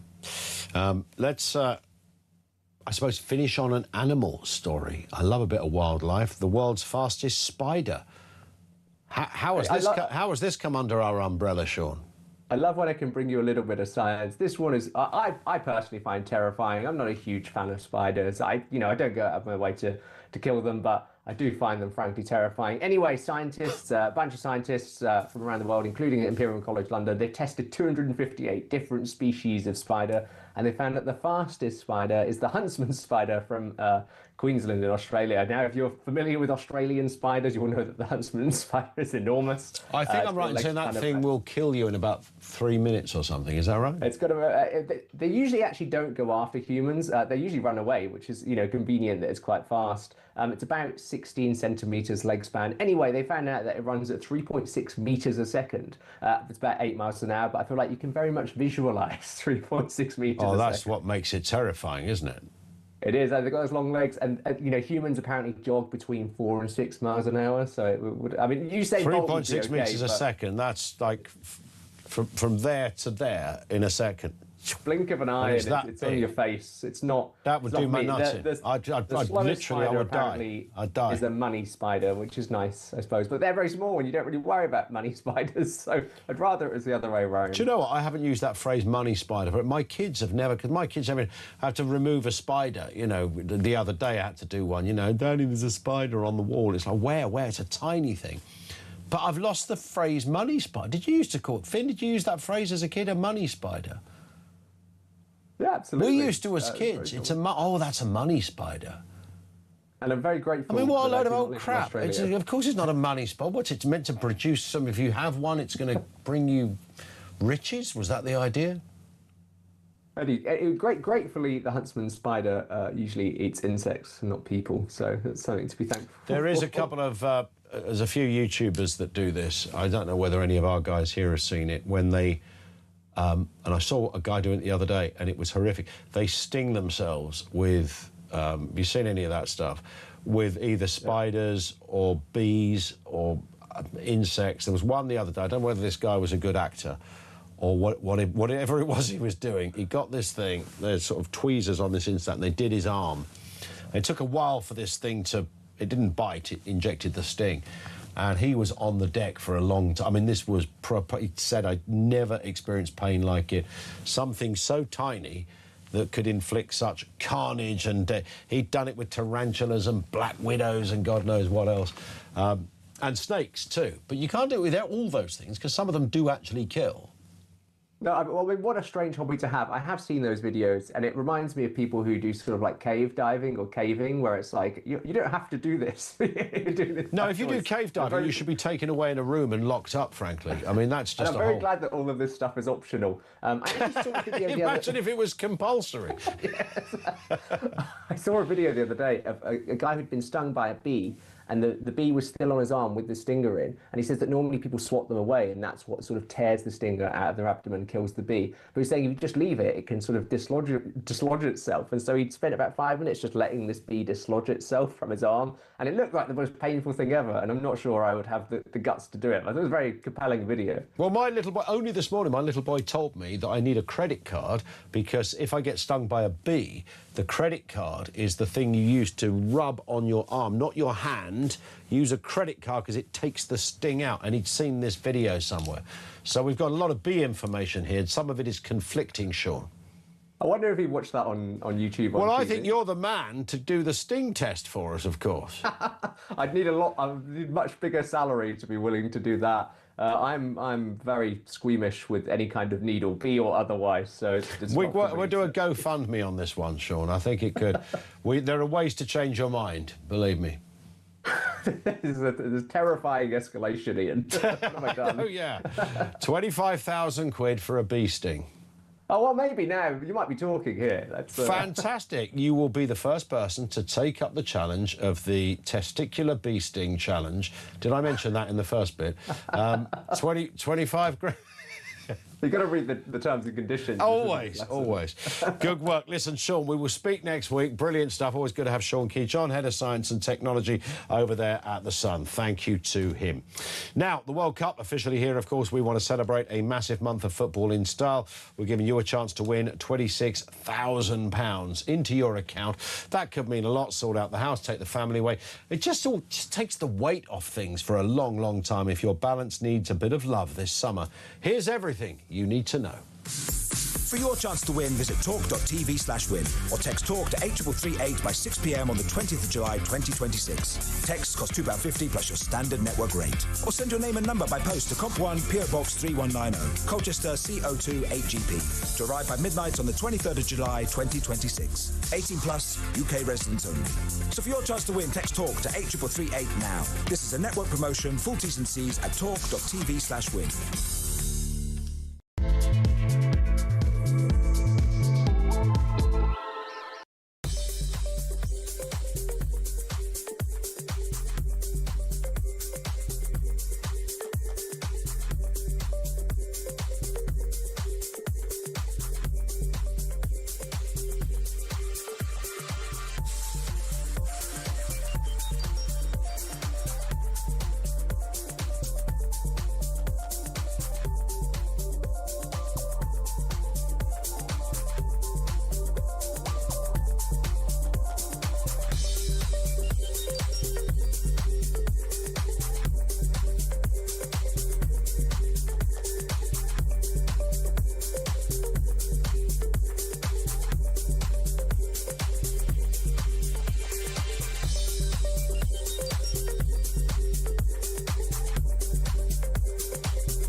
And I've decided today I will resign as a Member of Parliament for Clacton-on-Sea, thereby forcing a by-election, which would happen, I hope, in short order. No, I've decided that the people of Clacton should be the judges of my actions. This will be a people versus the establishment by-election.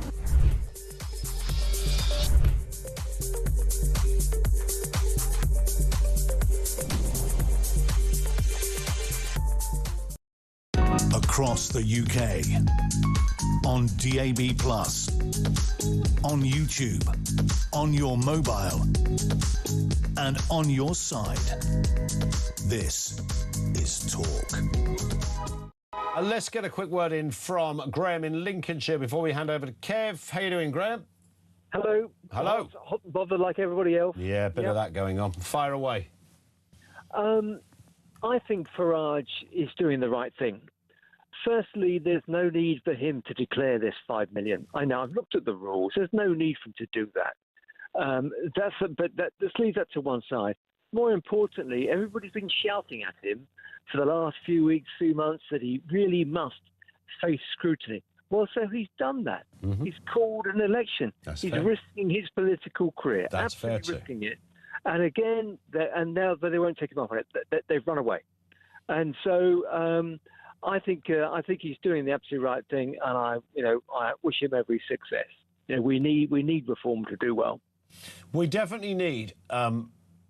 We need the conversation to change. And even if it turned out that reform didn't go on, despite predictions, to win an outright general election, there's no doubt about it. They have changed the terms and conditions, right? Absolutely right, yeah, because the Tory party had to rethink itself to become more of a Conservative party. Completely. It's really, really important. Yeah.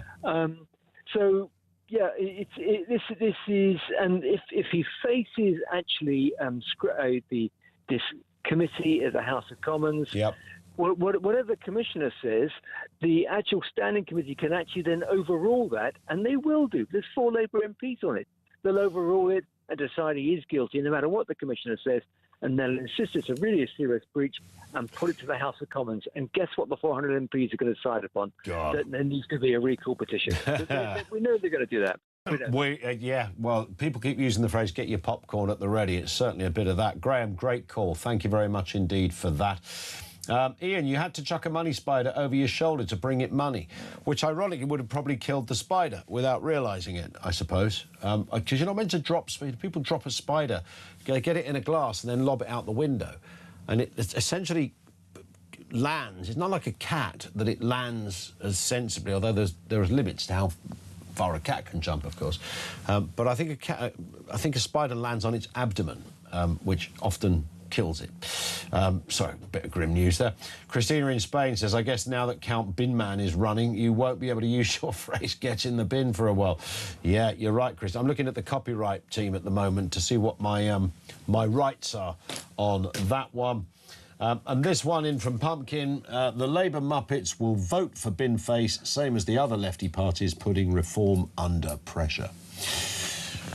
Ain't going to be dull, is it? Kevin O'Sullivan takes the reins in a couple of moments' time on Drive. Looks like there's about 32 of his team working out there this afternoon. A busy one lies ahead, Kev. Yeah, I have a huge team working for me, so we're going to deliver a fantastic show today. I mean, this Clacton thing, it's just a circus. It's a joke.